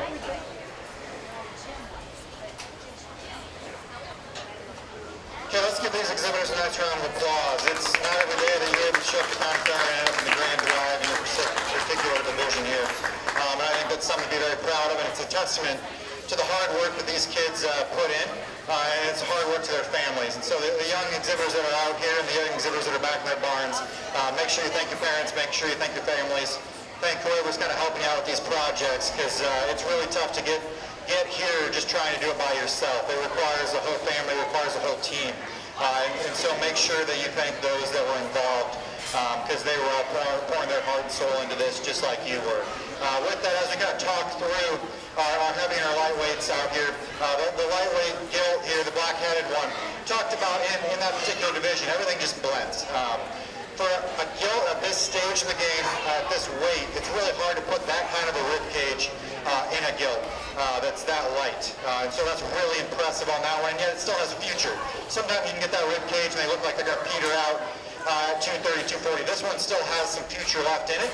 As we bring them back out here, the question is that one just stout enough?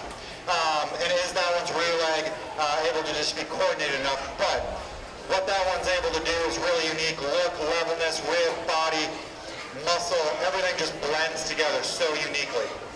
That reserve in that lightweight division, heavy structured, powerful. That one is really unique from that standpoint. When it drives at you, it leaves you, it's so pulled apart. And a lot of muscle working in that particular one. That one, the question is it just unique enough up front in this particular division? But I think as far as heaviness of structure and muscle, it can compete with all of them out here. As we look at our heavyweights, we just got done talking. There's a pair out here, and just kind of talking both as a pair. They both have that width, that extra look, and those bells and whistles that we're after. There was one in that division that just did so with a little extra structural correctness, talking about that one's front shoulder, how that one traveled through that one's ham-loin junction. With that, as we started looking at them, the ones that I like first and second best are going to be your two heavyweights. Will be your champion and reserve champion votes in this particular division. Our champion market gilt was shown by Kaylin Gregory. Reserve championship honors went to Chase Hartman. Holstone Foods representative Ashley Cavan would like to present a gift to each of our winners on behalf of Holstone Foods.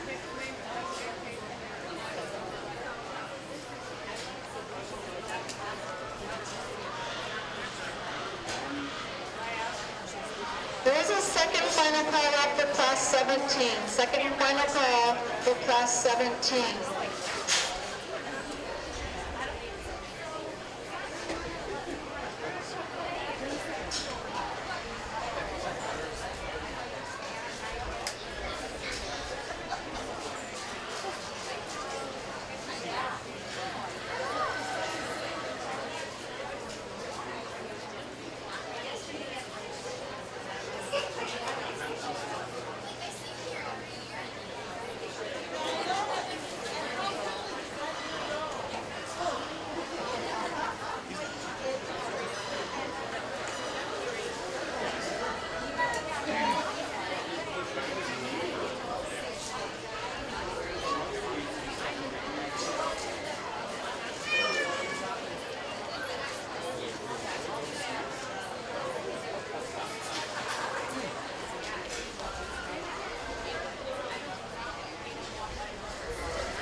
Entering our arena is Class 17, Division I, Purebred Market Burros.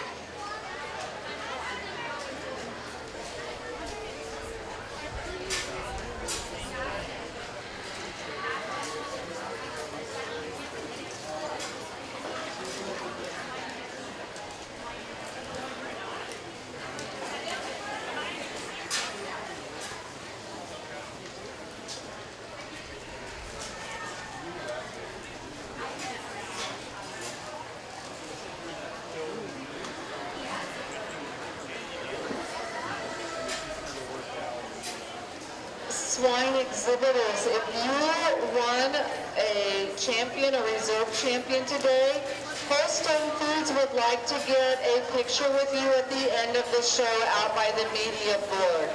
Once again, if you received a champion or reserve champion award today, Holstone Foods is asking that you meet them at the media board at the conclusion of the show for a picture.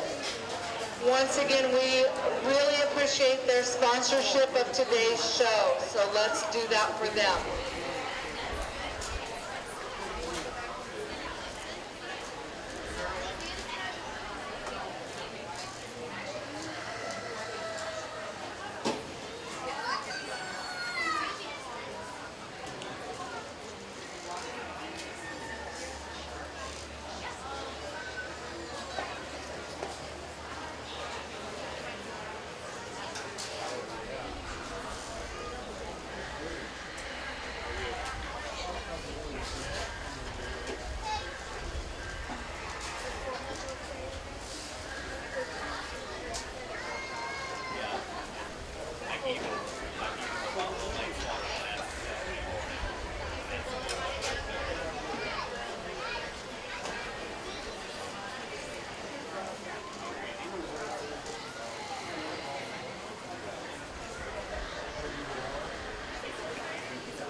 That's all right. Better than not enough.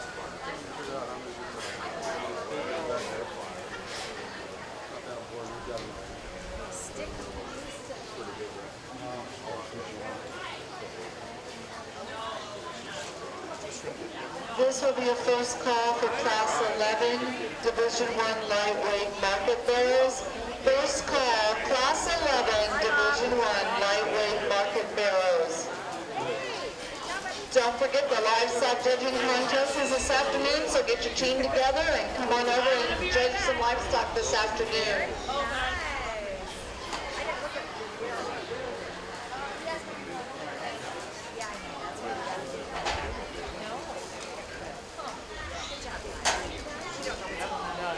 Really nice purebred drive in this particular show, and I really appreciate counties that show purebreds. I think it gives the exhibitors a great opportunity to show value in that pedigree. I really enjoyed showing purebreds growing up, and now I'm in a business where I'm involved with purebreds each and every day, and so I really appreciate the purebred. I enjoy the purebred, and I'm probably somebody who likes to use purebreds as much as anybody out there judging. And so with that, as we go through, I think there's one that just kind of sorts itself to the top, as we've been talking about all day, just the hardest of all, and that'll be the Duroc. That Duroc's going to be your champion here today as far as width, as far as body. Just a lot of good product working in that particular hog.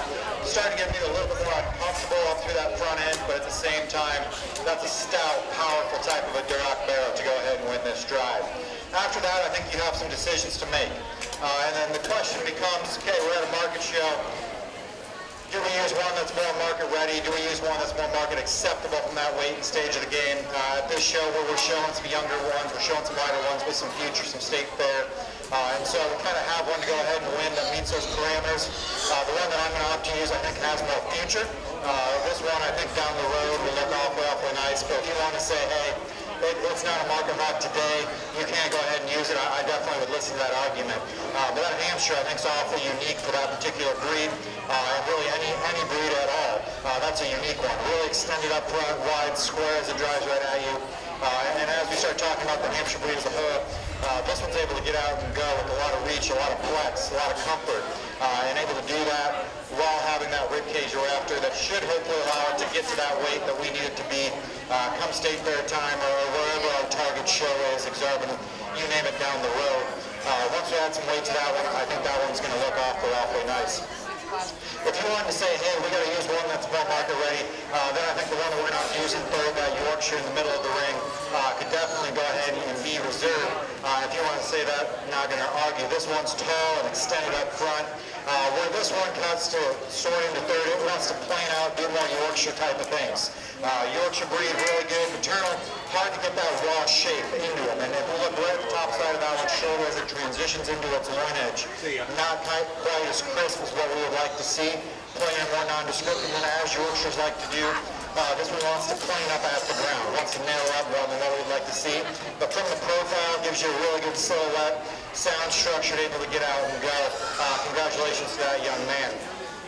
The other Yorkshire Barrow will end up in fourth, and this is one that, from a future perspective, I think is very, very bright. It's hard to put that kind of lines into a Yorkshire Barrow. Where that one's shoulder lays into it, all the way back to that one's tail root, dead level, still crisp and wide and true down that one's top line. Is this one just the widest? Is this one just the most bold and now it's forward? No. But as we start talking about future and where this one's going to be down the road, I'm really excited to see where that one ends up, because I think that's a unique one in 20, 30 days for this young exhibitor. Young man with the little spotted barrel here. Here's one that, from a structure perspective, from a foot size, feet, leg, soundness, structure, able to get out and go. A little plainer, more nondescript about that head. A little extra condition for what we'd like to see. Start talking about fat indicators. Animals like fat top to bottom, front to back. We're already starting to deposit a touch of fat in that one's rear end. And at that weight and at that size, it needs to be just a touch leaner there today. Young lady's Berkshire one, I think if we want to talk about meat quality, which one's going to go home and put in the freezer, this would be the one that we want to pick out of today's show. Definitely would have that advantage. Looks like a good, easy feeding type of barrel for this young lady. Really soft through that one's rear and flank. At the same time, as Berkshires do, not quite as shapely and expressive down that one's top line. Not just as much of a raw muscle shape as what some of the ones up the line were. Maybe not quite stout and powerful at the ground is what some of the other ones were. But really nice one to end up rounding out this class. Congratulations to all those purebred exhibitors. Our champion purebred market hog was shown by Lane Mahaffey.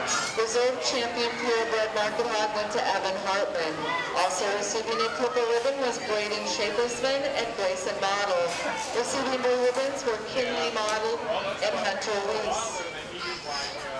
Now entering the arena will be Class 11 Division I lightweight market barrows. These barrows weigh from 145 to 205 pounds.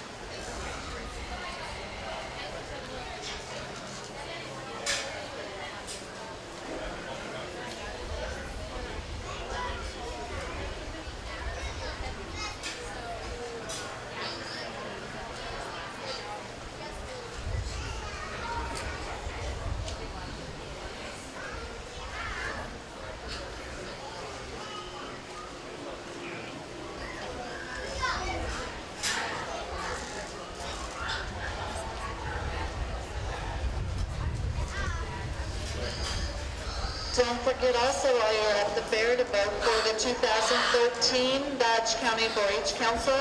Those ballots are available in the Extension office here on the fairgrounds.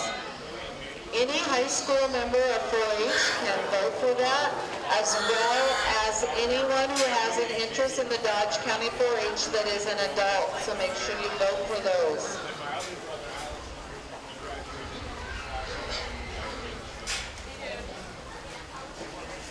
We would like to thank Mary Jo and BJ Reynolds, as well as Josh Gregory and Mr. Ruder for taking the leadership as superintendents for this year's show.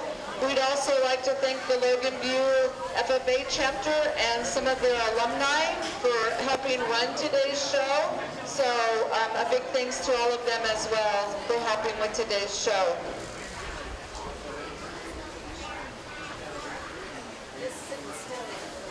We have a first call for Class 12. First call, Class 12. Currently in the arena is Class 11.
Also taking place this afternoon is our 4-H dog show over at Moore Auditorium.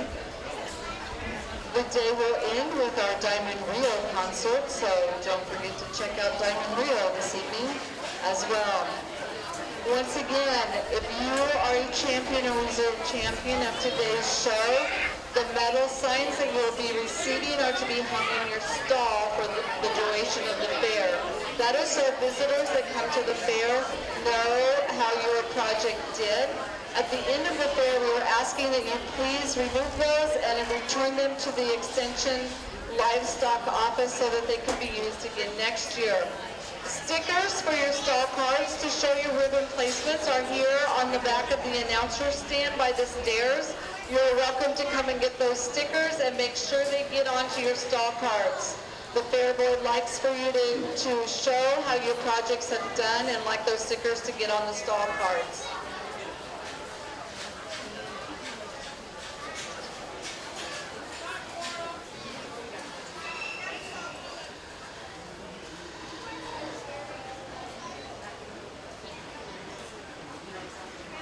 For Class 12, we need for Jet Mosman's hog number 7289 to come up to the arena. For Class 12, we need for Jet Mosman's hog to make it to the arena with ear tag number 7289.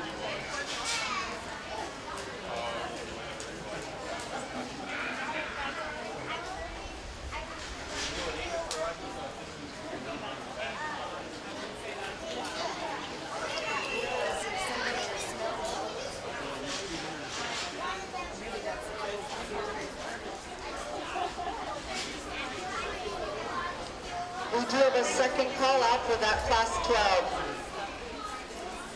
Okay, I think we have a top pair here that kind of meet the more market ready standpoint. And if you wanted to say, hey, let's go ahead and use some of the little ones like we do with the purebreds, I think then you can maybe go more towards what we're going to do in third and fourth. But with that, I think we have two out here that are pretty much ready to go today. Both a lot of muscle, a lot of power working in them. The one that I'm going to opt to use is this young lady's right here on my right. Like the youthfulness that one has up front, like the width that one has working out its top line, and this one's longer hipped than the one that's going to end up in second, and it's able to stride longer from behind than what the one that's working in second is going to be. Is it just pulled apart up there through the top side of that one's skeleton as far as rib cage? I don't know. But what's really impressive on this one, you get them behind it, that one's got as much rear stifle working in it as any pig here today. There's a lot of lower stifle on that pig that is awfully impressive. This young lady's got one that's heavier structured. It is stouter in its skeleton. At the same time, when this one kind of goes away, wants to narrow up at the ground ever so slightly, and just doesn't ever want to just stride and really extend that rear hock like we'd want it to see. I think that hip could be just a touch longer. We can extend that. We can allow it to travel out of its rear legs just a touch better. But at the same time, I think that one's still on the way up as well, just like both of those top two. I think have a lot of future in them, but yet today, those are the two that I think meet the market hard fundamentals that we're after. Young Man's Calico one here, if you want to talk about future, there's a lot of future in this one. Dead level down that one's top line, did a great job showing that one in showmanship. It's a little bit more refined up there through that one's skeleton than what the two above it is. A little bit narrower at the ground than smaller at the ground than what the two above it were. But at the same time, that one paints a really great silhouette, sound structured, able to get out and go. I think that one has a bright future. Young Man's Blue, belted one here. Probably from a size standpoint, if you wanted to say, hey, top two are more market ready, this one probably is more market appropriate than the one that we're going to opt in third. But at the same time, I don't know if this one has enough muscle at this stage of the game. It's flatter, more nondescript for that one's hip. And if we're talking about feed programs and trying to push him down the road, maybe that's on purpose. We got to target end date for that one. But today, got a sword like they are here. It's plain and more nondescript from behind. Flatter all the way through than what the three above it were. Young Man's got a really nice one, and he used that one in showmanship earlier. Saw it there, I thought, hey, there's a really good basic market hog. Hopeful to see later. Wide, square, true, a bit muscle than the one that ends up in fourth. Not quite as attractive. It is plainer up there for that front one third, not quite as attractive. Young lady's got one that is more attractive, more extended, stout skull. Got some heaviness of structure. We need to give this one some more rear ribbon body. Just gets a little harsher made there to the center portion of that one's skeleton. But really nice set of hogs in this particular lightweight division. Let's give all these exhibitors a nice round of applause. Now entering the arena will be our Class 12 Division 1 lightweight market barrels weighing 222 to 241 pounds.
second call, class 13. Second call, class 13.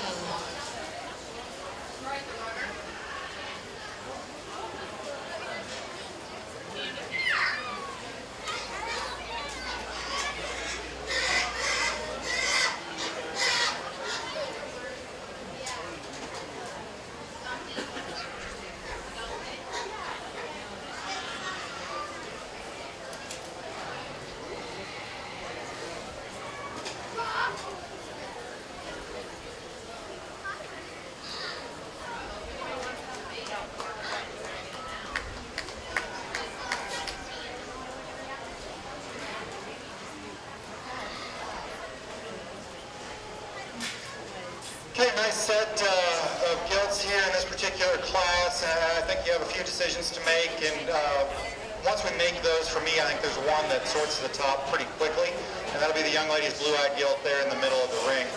As far as just from the side, that's tall, extended, really level down that one's top line. You step in front of that one, so wide, pull apart, square through that one's front knee. From behind, you start to question, does this one just have enough stoutness through that one's lower hip and stifle? And then how comfortable is that one out of its rear leg set? Wants to maybe just step a little bit more timid than what we would like to see. But you call it good enough there, and you say that one's just powerful enough. I think that one wins, and it wins pretty quickly. Moving into second, I think this is where you have some decisions to make. I'm going to opt to use this young lady's black-headed one here in the middle of the ring. This one, you can just pick it up at the top side of that one's shoulder, allow it to run uphill a little bit more. I think that one's an awfully nice one. When it comes at you, wide, square, bold through that one's center cavity. Maybe the foot size just doesn't match the top side mass, its stoutness through the rear end, but at the same time, it's able to get out, go, be square, wide, true to the ground. Just doesn't have the extra foot size, that extra substance of what that class winner did. From third and fourth, I think it gets really close. The one I opted for in third is this young lady's right here. You get on top of that one, a lot of width, a lot of muscle working in the top side of that one's skeleton. That one's got a lot of power. Level down that one's hip, really heavy muscle. But at the same time, we need to get widen that one all the way up, all the way through. Young man's one that's going to come out next. Here's one that's just a touch piecier. Talked, I think, on maybe some of his other ones that still everything doesn't blend together quite as well. Kind of a front third, middle third, rear third. Wide through its chest floor, doesn't transition as neatly at the top side of its blade, transitions neatly into its full rib, wants to get up in its spine, maybe doesn't transition into its hip, wants to rock outside of itself, push out its hock a little bit more than what we want to see here today. As we have them coming out, up next will be the belted one. The belted barrel there, really bold through that one's center cavity. That one's as good through that center portion of that one's rib and body as any allowed here. It wants to be a touch plan, 190 script through the front 1/3, not quite square on the back side of its shoulder. Young man's got a really heavy muscle power hog that'll round up the class, a lot of muscle, a lot of product, just not quite as comfortable out of the rear end. Let's give these exhibitors a nice round of applause.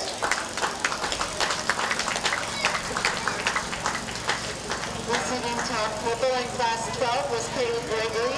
Second purple went to Brooke Bruce. Also receiving a purple ribbon was Riley Bozeman. Receiving blue ribbons were Jet Bozeman, Owen Meyer, and Kyle Francis. Now entering the arena will be class 13. These lightweight market barrels will weigh 245 to 256 pounds. At the conclusion of class 13, we will choose our champion and reserve champion market barrel for Division 1.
Just a reminder, there are ribbon stickers for your cards for your stalls back here on the back of the announcer stand. They're asking that you make sure those get on your stall cards. That will be part of your herdsmanship, as well as it lets the visitors to the fair know how your project actually did. Also, if you receive a metal sign to hang in your stall, on Sunday when you check out, you need to return those to the livestock office here on the fairgrounds so they can be used again next year. Holstone Foods is asking if at the conclusion of the show, if they can get pictures with our winners today so that they can display those. So once again, Holstone Food, who is our sponsor this year, is asking to get pictures with you at the conclusion of the show over at the media board with your awards.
to go ahead in this particular drive as we get to the heavier ones, and I think depending on where you want to put your priorities, you can go a couple different ways all the way down to the 4th, 5th place hole. The one that I'm going to opt to use will be the Young Man Calico barrow here to win this particular drive. Here's one, so heavy structured, so stout, so powerful.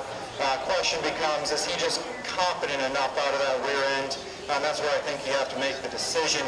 I say that he's good enough there, and we're going to go ahead and use him because I like his height to length ratio better than what this young man's in second.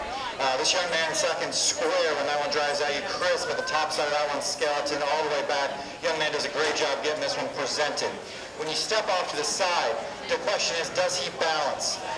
Wants to maybe just get a little bit longer bodied for what his height is and what his just proportions are. And so I don't know if he just balances perfectly. As we start adding up, hey, let's add 30 pounds to him and take him to a heavy weight, then maybe I think everything balances and blends together a notch better.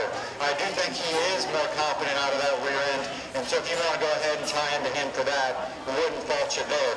Then I think 3rd and 4th is awfully close. And depending on where you want to go, where you want to lay your priorities, you can go ahead and sure do that. We'll opt here right now to use the young man's that's driving right out, so wide, so square, so powerful. Just not sound enough through that front end.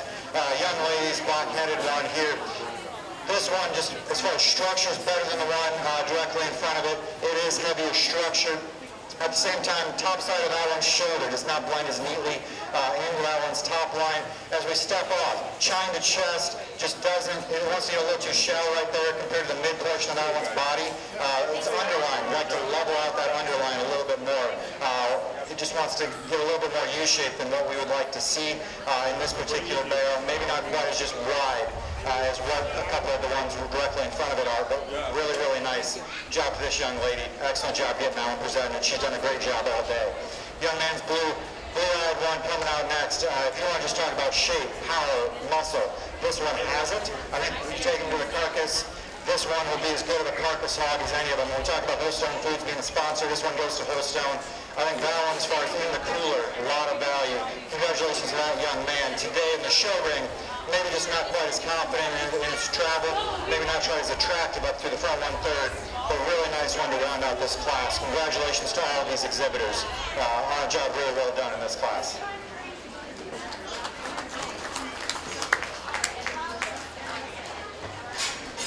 This will be first call, class 14. First call, class 14. Top purple in class 13 went to Owen Gregory. Second purple to Evan Hartman. Receiving blue ribbons were Kyler Francis, Gentry Mosman, and Caden Gregory. We will now be choosing our champion and reserve champion market barrel from Division 1. For this, from class 11, we will have Kaylee Gregory and Gracie Reynolds. From class 12, Kaylee Gregory and Brooke Weiss. And from class 13, Owen Gregory and Evan Hartman. Once again, there is a first call for class 14.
let's give all these exhibitors that class winners in second place in this lightweight division a nice round of applause. It's been a really challenging division.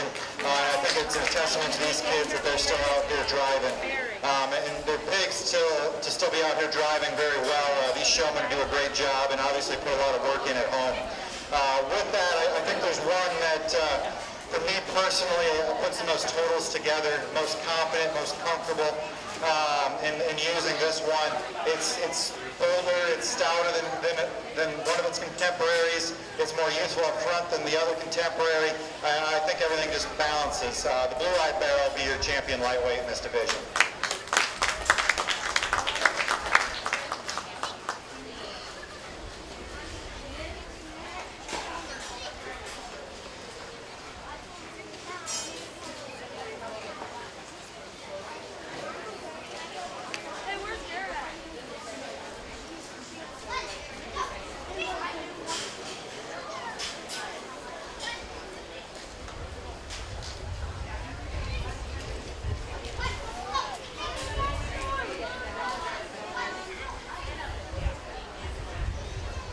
That second place one in here, and I think it gets awfully close. We talked in that particular class. That one's so unique in the center portion of that one's body. The question becomes, how just true in that shape is that one down its top side comparatively to a couple other ones out here, but still a really good individual in that particular class to come out of. As we just talked about both of these, the lightweight represents the lightweight division, the lightweight class extremely well. Youthful, extended, but still stout and powerful. It has the ability to go to a heavier weight, but at this weight, it's still appropriate. And that one's so unique in just the outward turn that one has to its ham and stifle. Is this one just as confident out of its rear leg travel as what we've seen today? No, but I think there's some opportunity in all of these for that particular area. Is it just as bold in its upper rib? No, but it's the most immature, so I would expect that. Then the question becomes, at this stage, where do we want to be from a market hog? How young or how light do we want to go? Young man's heavyweight in the lightweight division is the stout, the powerful one, which is what you would expect coming out of that particular class. Level down that one's top line. It's not as youthful. It's the plainest up through its front 1/3 of these out here. At this stage of the game, that does become a little bit of a concern. It's wanting to just pound those rear legs a little bit more than what we would like to see. But as far as heaviness of structure, stoutness, squareness, as that one drives right at you, still having that ribbon body that we're after, there's a lot of good things in that one. So depending on where you want to put your priorities, which one intrigues you the most, the one from a market hog perspective that still can go to the rail with some value at this stage, at this weight, the young man's calico will be a reserve champion in this division. Congratulations.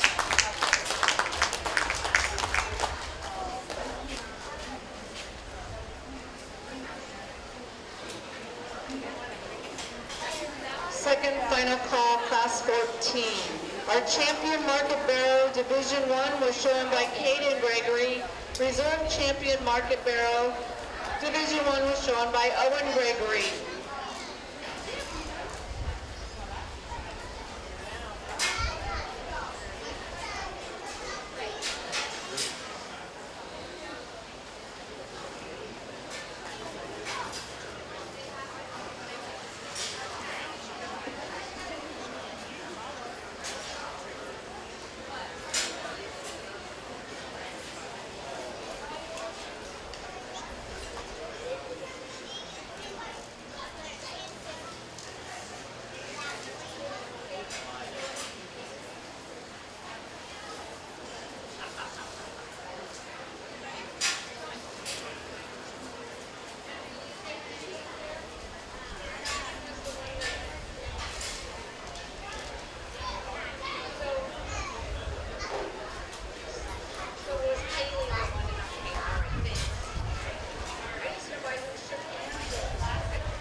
Correction, the champion market barrow Division 1 was shown by Kaylee Gregory today, and reserve champion was shown by Owen Gregory.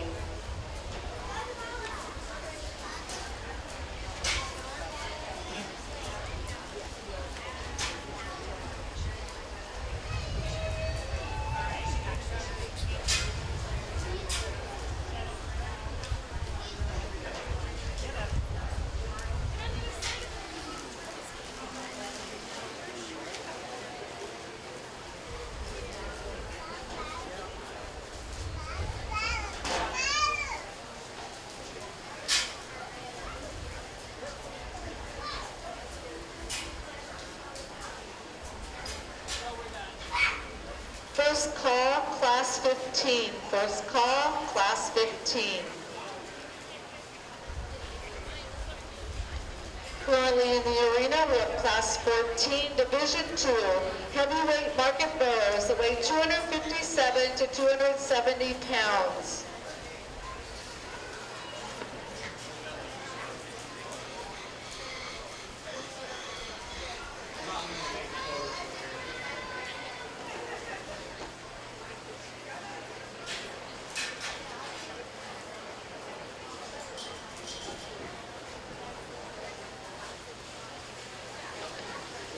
Once again, exhibitors, Holstone Foods and Farms would like to get your picture if you won an award today at the conclusion of the show.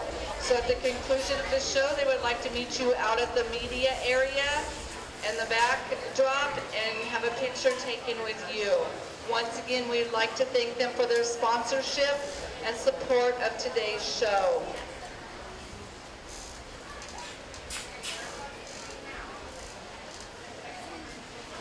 Second final call, Class 15. Second final call, Class 15.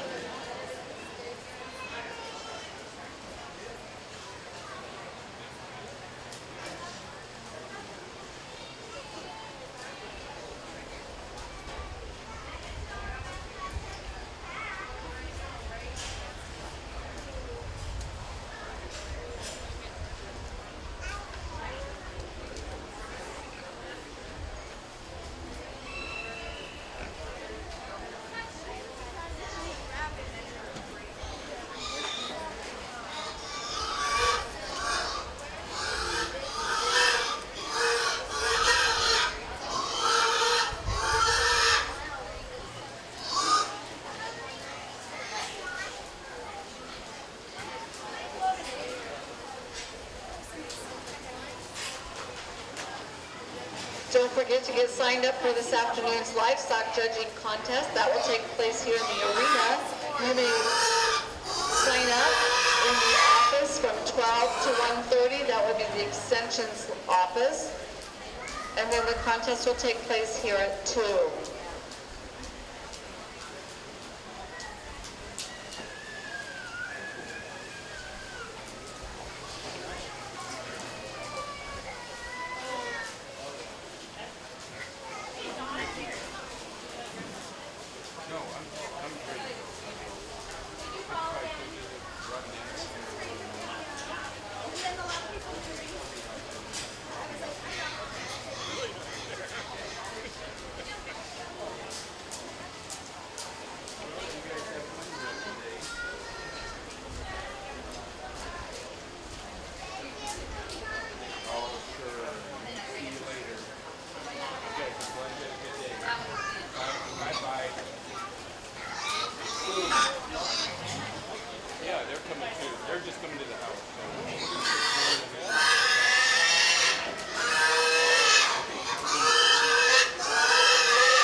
Second final call out for that Class 15. Okay, really nice class. I think we got one that wins and goes so fairly quickly in this particular drive. One that they hit the ring, and I like this one pretty quickly. Young lady does a great job getting this one exhibited from the side. Just paints an awesome picture. Level down that one's top line, wide, square, rib cage is where you want it to be. She does a great job getting that one presented. Awfully nice place to go ahead and win this particular class. I don't think that'll trade off looking at second and third. The one I have for you is be the blue-eyed barrel here, really tall and extended, long and in length of body. But at the same time, maybe that height and that length is taking away from its proportions as it wants to get a little drier through that rear ribbon flank. Looks like it just came to the show and not eaten very well. Just want to blow that one apart through the center portion of that one's cavity. We do that, and that one's an awfully nice show though to end up in second. The one that ends up in third, it has the rib, it has the body, it has the muscle that we're after. This one's so wide when it drives right at you, so stout from behind. I'm sure this one looked really impressive at a younger age. As we mature, this one's starting to lay a little extra pushing up through that front one third, but just not as comfortable as we get out and travel. A little lower on his pasterns, and rear leg set, just not as square and true right there in that rear hop. But if you just want the power hog of this class, that one is it by a long shot. Young ladies on the far side, lining up in third. This one is taller, more attractive than the one that's going to end up in third. It is heavier structured than the one that ends up in third. At the same time, it's the narrow made out of the top four. Narrow is made out of the top four. We just need to pull that one apart all the way through. But foot size, structure, look, still sorts it over the ones that are going to sort down in this class. The most black one will end up in fifth. Another tall, extended type of one. We just got to give this one a shot more at everything. Pull that one apart through that center body, get it more muscle. You walk in right behind this one. It's the plainest, most nondescript through that rear end. Young man's got a really nice one to round out this particular class. It has more muscle from the one directly in front of it. Wider up top, more shape within the backside of that one, shoulder. Just need to redesign this one as it gets out and goes. Wants to get a little bit more uncoordinated, tucked up underneath of itself, and just not as comfortable on the drive, but talking about just true market hog fundamentals. That one's got the muscle that we're after, and it does so in an appropriate amount of condition. Should go to the rail with a lot of value for this young man. Congratulations on that nice project. Really nice job. Let's give all these exhibitors a nice round of applause. In class 14, top purple went to Gracie Reynolds. Second purple went to Braden Schaefersman. Also receiving a purple ribbon was Ashton Kreifels. Receiving blue ribbons were Tabalo Louie, Graham Mueller, and Sydney Sage Horn. Now entering the arena will be our class 15. These heavyweight market barrels weigh 273 to 285 pounds.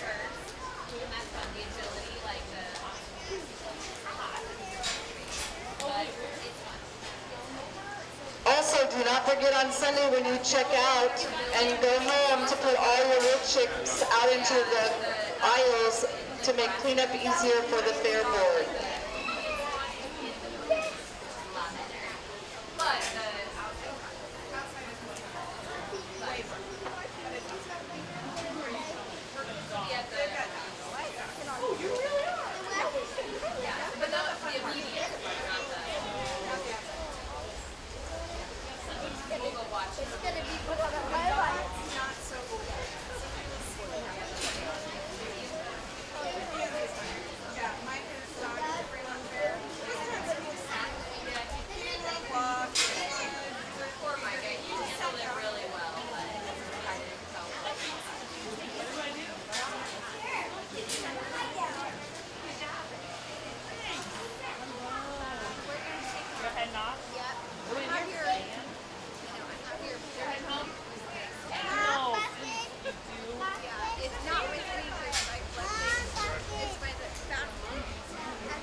Once again, we do have some money that was turned in to the announcer stand. If you're missing some money, please come and see us.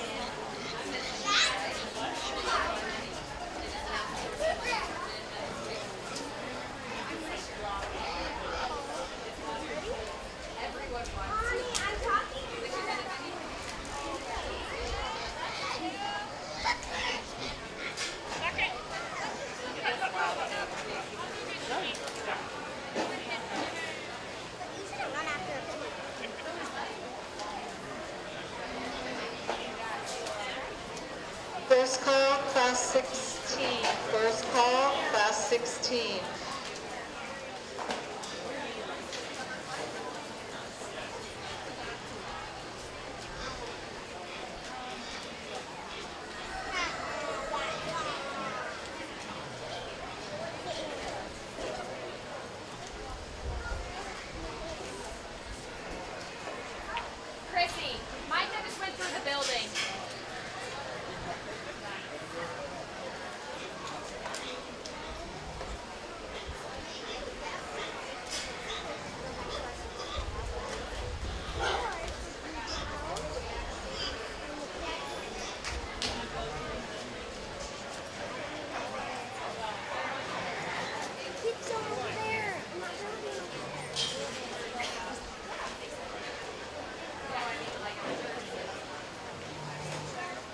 Second and final call, class 16. Second and final call, class 16.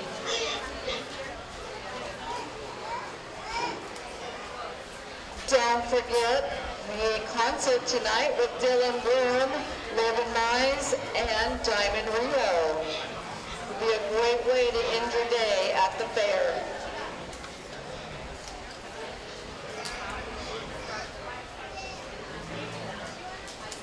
Also remember to check out the 4-H Council silent auction in the exhibit hall. There's lots of great things there, and the money goes to support the 4-H program throughout the year with their activities and awards.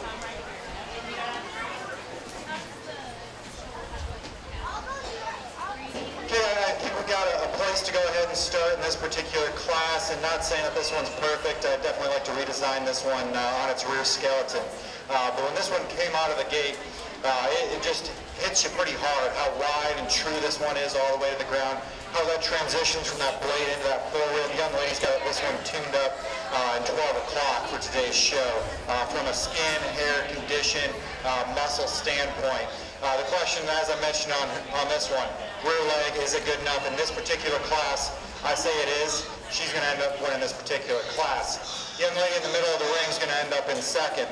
There's the one that I think is more appropriate in its rear leg travel. I like the way it gets out of its rear end. Unfortunately, I'd like to push it back in its front end. It wants to roll a little too forward in that front shoulder. Because of that, it wants to get up in its top line. It's not just the deepest thing in the world, and so when it does want to arch its back, it doesn't look quite as deep in through its flank either. But I think as far as just wide, square, true, good place to go ahead and end up in this particular class. As we go on to the young ladies that we have coming along the side of the rail, a lot of muscle, a lot of shape, really powerful one. Unfortunately, we just need to have that one be wider and truer to the ground. It is the narrowest of our top three as we look at that one going to the ground from behind. A lot of shape up high, not quite as wide to the ground. Young man had this one in showmanship, and when I first hit the ring in showmanship, looked really, really good. As showmanship progressed, and as this class progressed, that rear leg's just not good enough, unfortunately, today, because I think that's a really good barrel. If we can fix that one, I don't know if that's an injury or what caused that one, but look up front, design, he's got it, not just as bold to pull the card to the center portion of that one's cavity, but at the same time, really nice one to end up in fourth. Young man's got one that, of any of the pigs in the show, if I was to take one home and put it in the freezer, this would be it. That's a Berkshire appearing barrel with the right amount of condition to have a lot of meat quality for this young man. As we start talking about a show pig, we really like its foot size, we really like its width. Unfortunately, not quite as cool up there through the front 1/3, doesn't tie as neatly and strong right there at the back side of its shoulder. But at the same time, basic market hog, that one, a lot of value, a lot of good in that particular hog. Congratulations to all those exhibitors.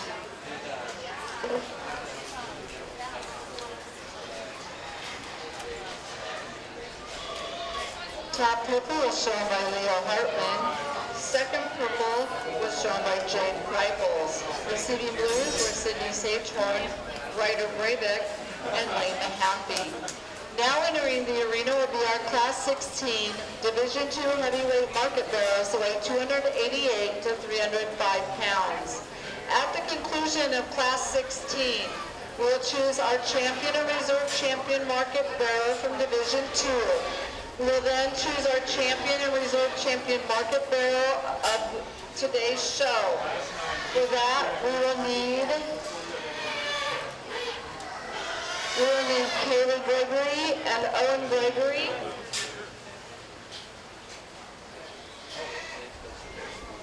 To come back for that. Lane Mahaffey and Evan Hartman.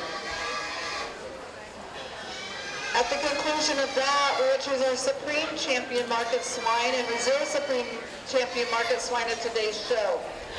For that, we will need to have Chase Hartman and Brooke Weiss bring back their champion, Supreme Champion and Reserve Supreme Champion breeding gilts.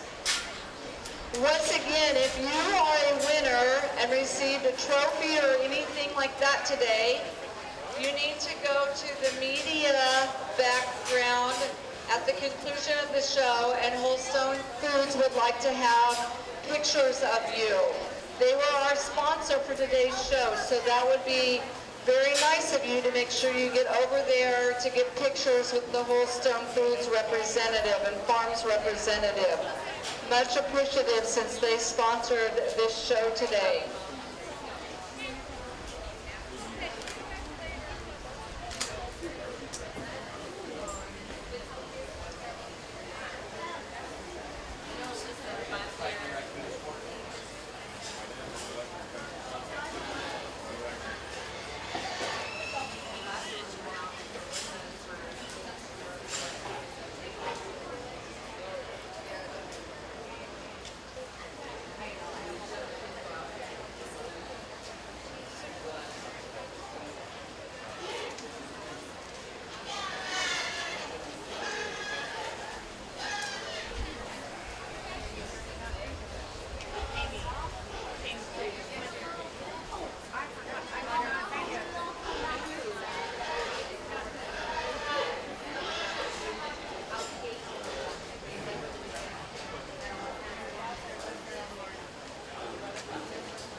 top pair in this particular drive. That's awfully nice. And we did three purples, taking nothing away from third place either. I think three really good pigs to end up at top. But at the same time, this barrel hits the ring and he shows up to go ahead and try to win this particular county fair. This is an awfully nice barrel.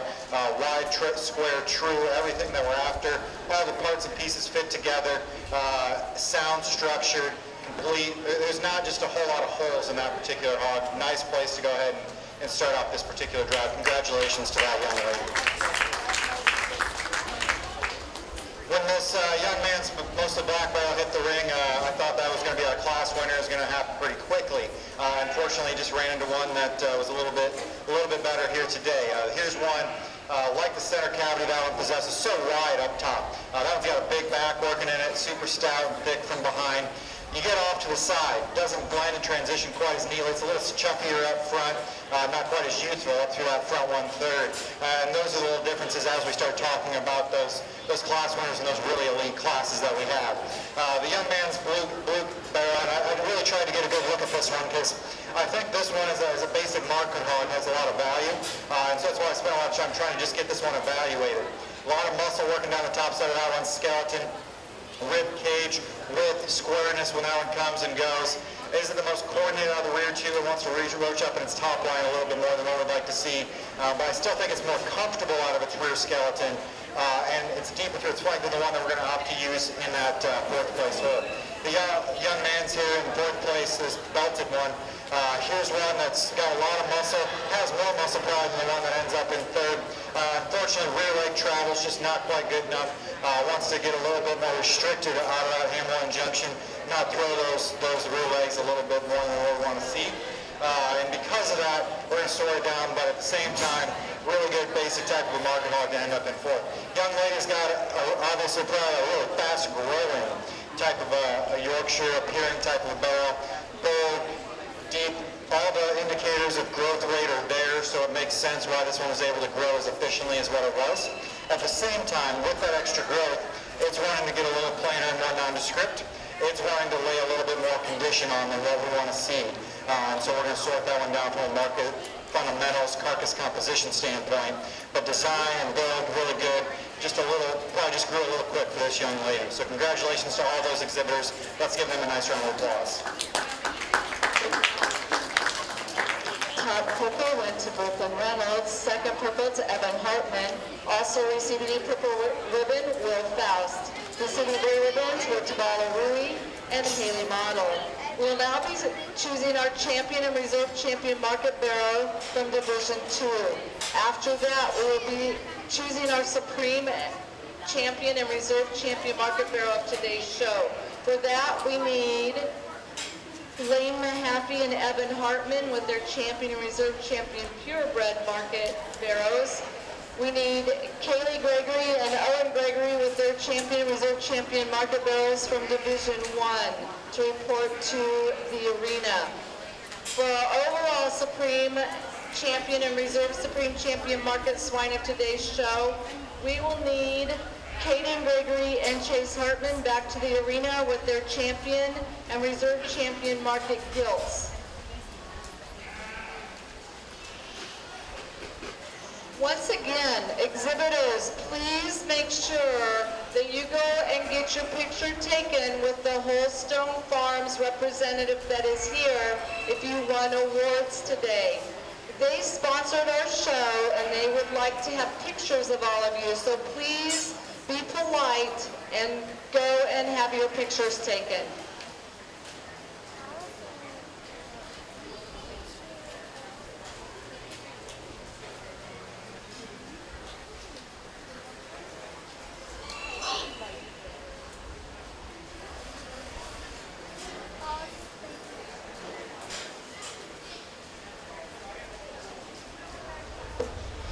Select our heavyweight barrow here. Let's give a round of applause for all the exhibitors that have made it this far. Definitely a cool experience, and even if you're in second place, you're still in contention here, and I think it's something to definitely be proud of. Kind of the goal that everybody starts off with when they buy their project in the spring or when they're making decisions last fall is to end up in these particular drives and have a shot. Because you gotta be in the drive to have a shot at the drive, and so everybody who's in this particular drive is definitely in contention. But with that, I think there's one that hit me pretty hard when it hit the ring. I think it just puts everything together, heaviness of structure, muscle, body, and does so in a sound structured package. Young lady does a great job getting it exhibited. The belted barrow in front of me will be a champion.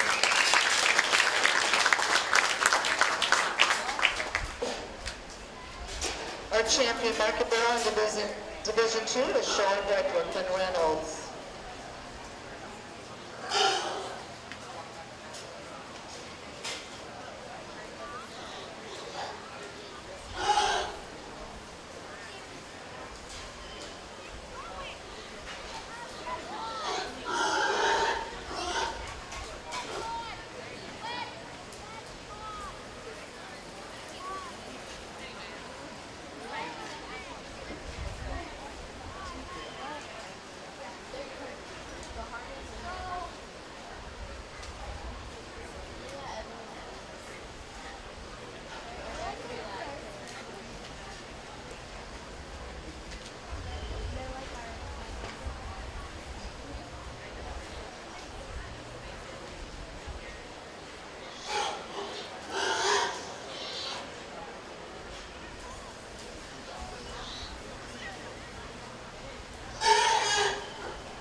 Don't forget the stickers for your stall cards to show what ribbons you received today are here on the back of the stand in little mason jars.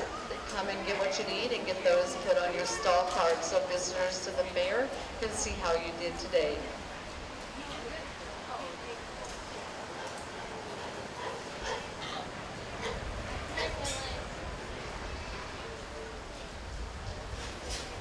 Okay, obviously spent a little bit more time as we started looking at reserve because I think we talked about all being in contention there when we first drove them, but every single one of these I'm definitely thinking about as an option for reserve. And I think a case can be made for every single one of these to be reserved. So just kind of talking through them, I guess the one closest to me here, that's a big heavyweight type of a market hog. Huge ditch running down that one's back, super stout, thick-ended, heaviness of structure. Up for that front one third. Is that one just as cool looking as some of them out here? Is that one's pasterns just perfect? And then rear leg travel, where do you want to draw the line on that one? But I think it's good enough with where it is. Sometimes it kind of wants to take away from its look because it's so big backed, maybe get up in its top line a little bit more than what we want to see. The middle division or middle class of the heavyweights here, here's one that when that top line gets in that one, it's dead level all the way back to that one's hip. I think it's good enough in terms of its muscle. It's got enough width. I don't know if it's the crispest in its shape, but it's got enough width when you start looking at it from behind. How much just power does it have through its lower ham and stifle? But I call that one probably enough. My questions for this one: front pastern placement. Where's that front pastern in it? It wants to get a little lazy in its back when she gets its head up. Doesn't transition quite as nicely into its ham loin, and then travel out of its rear too. Not quite as confident in that usage of that one's rear hock. Not quite as square and confident as it travels. As we look at the one that came out of that lightweight class, here's one that of these it has the look up through that front one third, but it's the lightest of the heavyweight barrels, so that makes sense. Through that one's jowl, through the top of that one's crest, really like that. Tall fronted, shapely down that one's back. Is it just the heaviest structured one out here? Is it the widest at the ground when it drives right at you? No, it wants to maybe narrow up a little bit more than what we want to see. Wants to rotate outside of itself a little bit more than what we want to see when it travels away from you. But when the young lady gets that one drugged, does a really nice job with that one. So I think, depending on where you want to put your priorities, I think there's a couple different ways you can go. For me, the one that I think most mirrors what I want to see in a market hog, has that look that I'm after, but still having that raw muscle shape, can get out and go in a sound structure package. The young lady's mostly black bear in front of me will be reserved.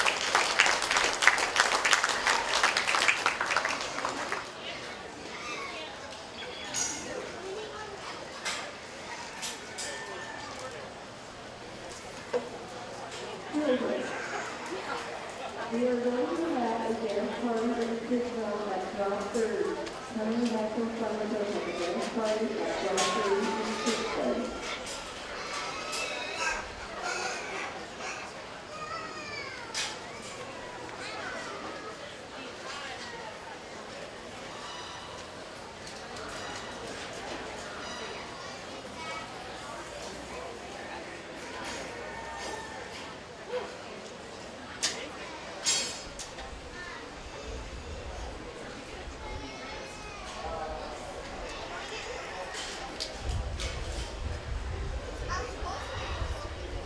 Our champion market bearer from Division 2 is Brooklyn Reynolds.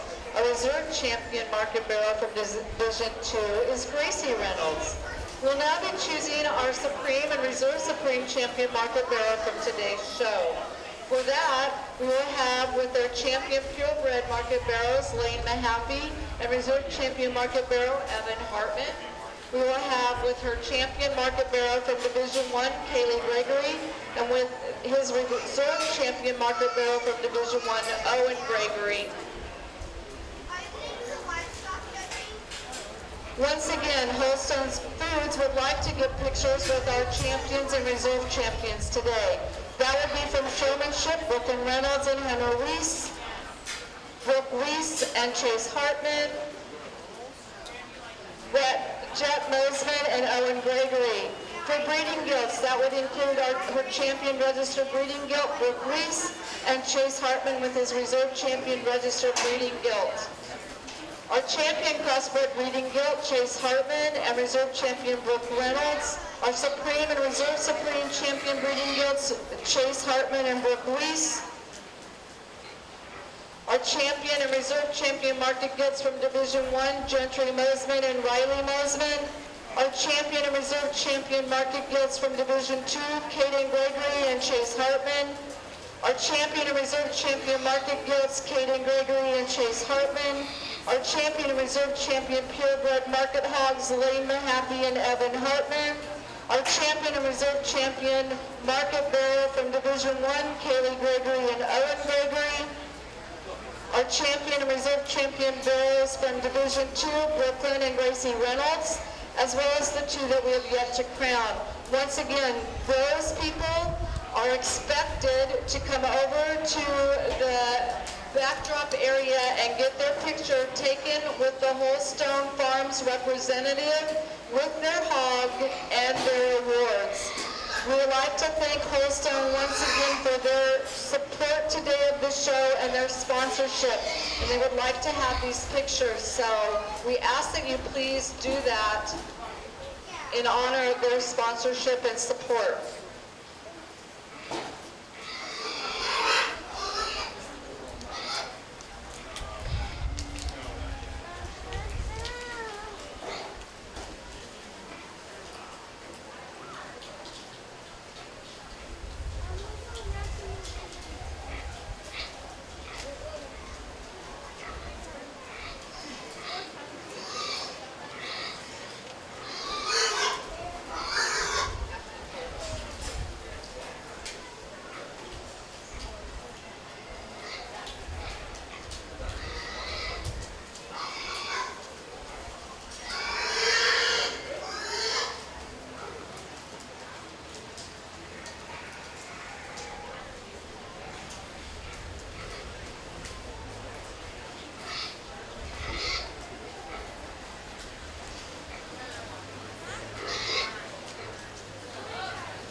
Testing.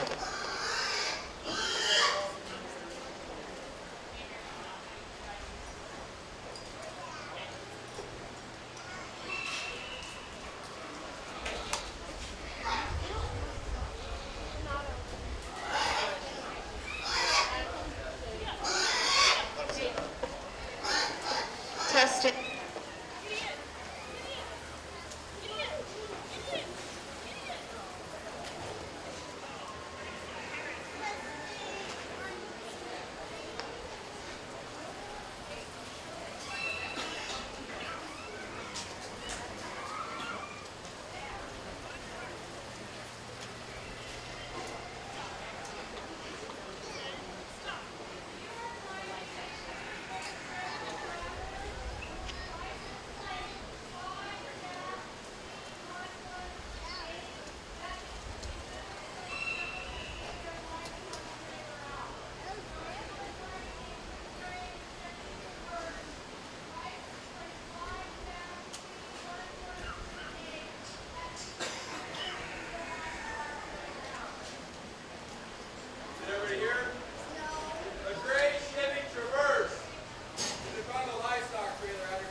Testing, testing. Okay, we'll see if it... Okay, as we come back out here for our champion barrel drive, hopefully this mic holds here, but I definitely, if you're out here driving, I'd be awfully excited and awfully proud that you made it all the way here. Obviously, we have another go-round to go for the overall, but to win champion barrel at the county fair, I think it's an awfully big honor. And I think it also stands to reason that some of the showmen out here are ones that made it to the top in their respective showmanship divisions as well. And so for those of you that are ringside, wondering, hey, what do we got to do to make it out to the grand drive? What do we got to do to make the one?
the work that you put in at home definitely pays dividends. And I think that's a testament to these exhibitors out here. They're doing a great job of getting examples of stuff. I don't know if those of you who watched the Derek Jeter documentary, but that first one talked about his friends would come over to hang out and play. And if he wasn't done getting his swings in, he wasn't done getting his reps in.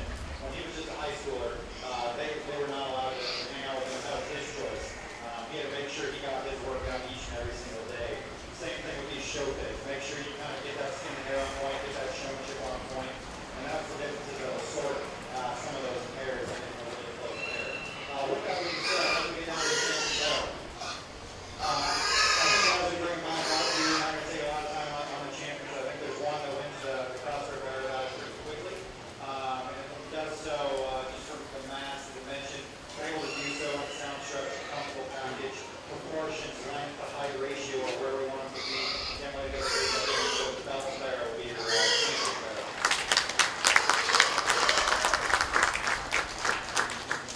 Okay, as we look at reserve, then that brings two into contention.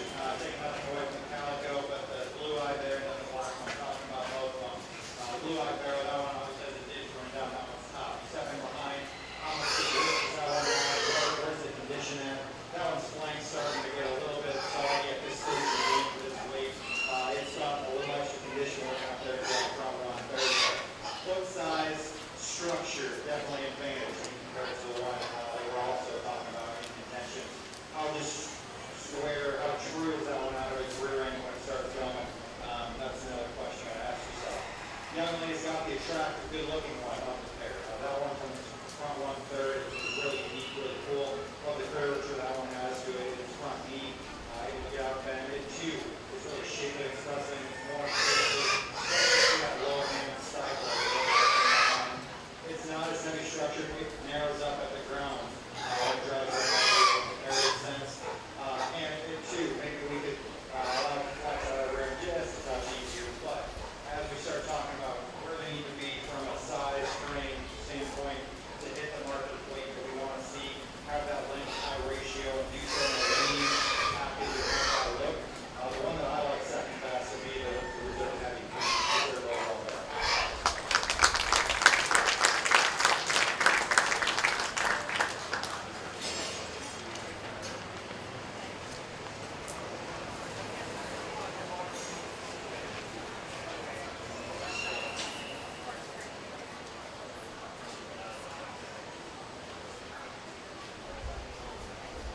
Our Supreme Champion Market Barrel today was shown by Brady Mcneil. Our Reserve Champion Market Barrel was shown by Gracie Reynolds. We will now be choosing our Supreme Champion and Reserve Supreme Champion Market Swine overall today's show. Coming up for that is Katie Bravery with his Champion Market Field, and she's starting with his Reserve Champion Market Field, as well as Clover Kids with her Champion Market Barrel and Gracie Reynolds with her Reserve Champion Market Barrel. And Lena Happy and Evan Hartman with their Champion and Reserve Champion purebreds.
Presenting our awards for the security and European champion market swine overall will be Ashley Pulis-Saban, who is the representative from Coldstone Farms today. Once again, let's put our hands together and thank Coldstone Farms for being our sponsor and sponsoring the swine show today. That is greatly appreciated and held by the fair board. Also, let's put our hands together one more time for our judge, Brady Mcneil from Columbus, Nebraska. And also a big round of applause for all our ring help with the Loverview FFA as well as the Loverview Alumni Chapter and their advisor, Erin Hemme, as well as our superintendent and the rest of our ring help. Thank you, everyone. Anyone that ran gates or anything, thank you.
Okay, as we come out for the final drive, let's give up these exhibitors a nice round of applause. A really cool opportunity to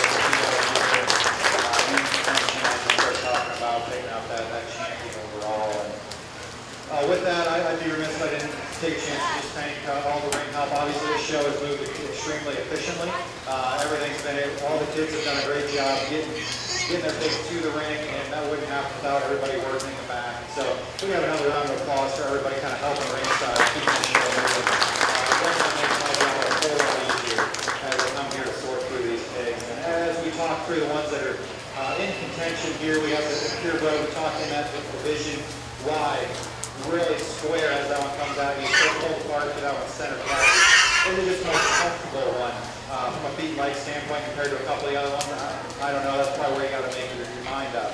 Then we kind of come to the gilt and the barrow, and I think they fix each other's problems in some areas. And as we talk about that gilt, that one's got a lot of width working in that one. That one's a huge top, really thick-ended, wide and true to the ground, big-footed. That one wants to roach up on its top line ever so slightly and track outside of itself, out of its rear skeleton, and so that almost attracts from its look just a touch. But it's the more attractive for the front one-third option, and that's really where this barrel here, you'd like to redesign it, pick that head, pick that neck setup, allow that one to transition at the top side of that one's shoulder just a touch neater from that standpoint. But I think from a structure perspective, part of the reason why this one's able to maintain its top line so well That rear foot almost replaces the stride of that front leg. That's a really sound structured one. And I wouldn't call this one light muscle building. It's still able to get out and go with enough power. And in this particular dog, it's still one of the heavier muscle options. And it's still plenty respectable for that division. And so I think we have some differences of look. We have some differences as far as rear leg travel, and some minor things from a structure perspective. And so I'll go out and shake the hand of the champion, and then we'll go ahead and talk to reserve quick, or the one that's in contention for reserve, and then shake the hand of the reserve champion. But just want to say thank you to everybody that helped put this show on. I've really enjoyed judging, and thank you to the kids for making this a really fun and enjoyable show. Don't come here and sort.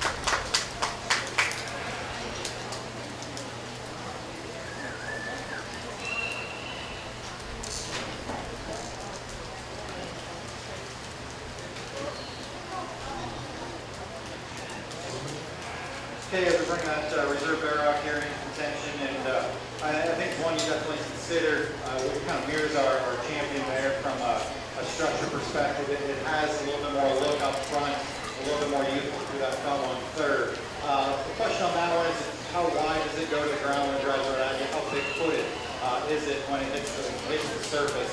How square is it in that blade once we get out into whatever perspective? So I think there's some differences to go ahead and sort, but I think there's an absolute creature to use for reserve, and it was extra close, and I was really tempted to go ahead and use this one for champion, because that's a really unique mark hog. Blue-eyed one's going to be your reserve champion.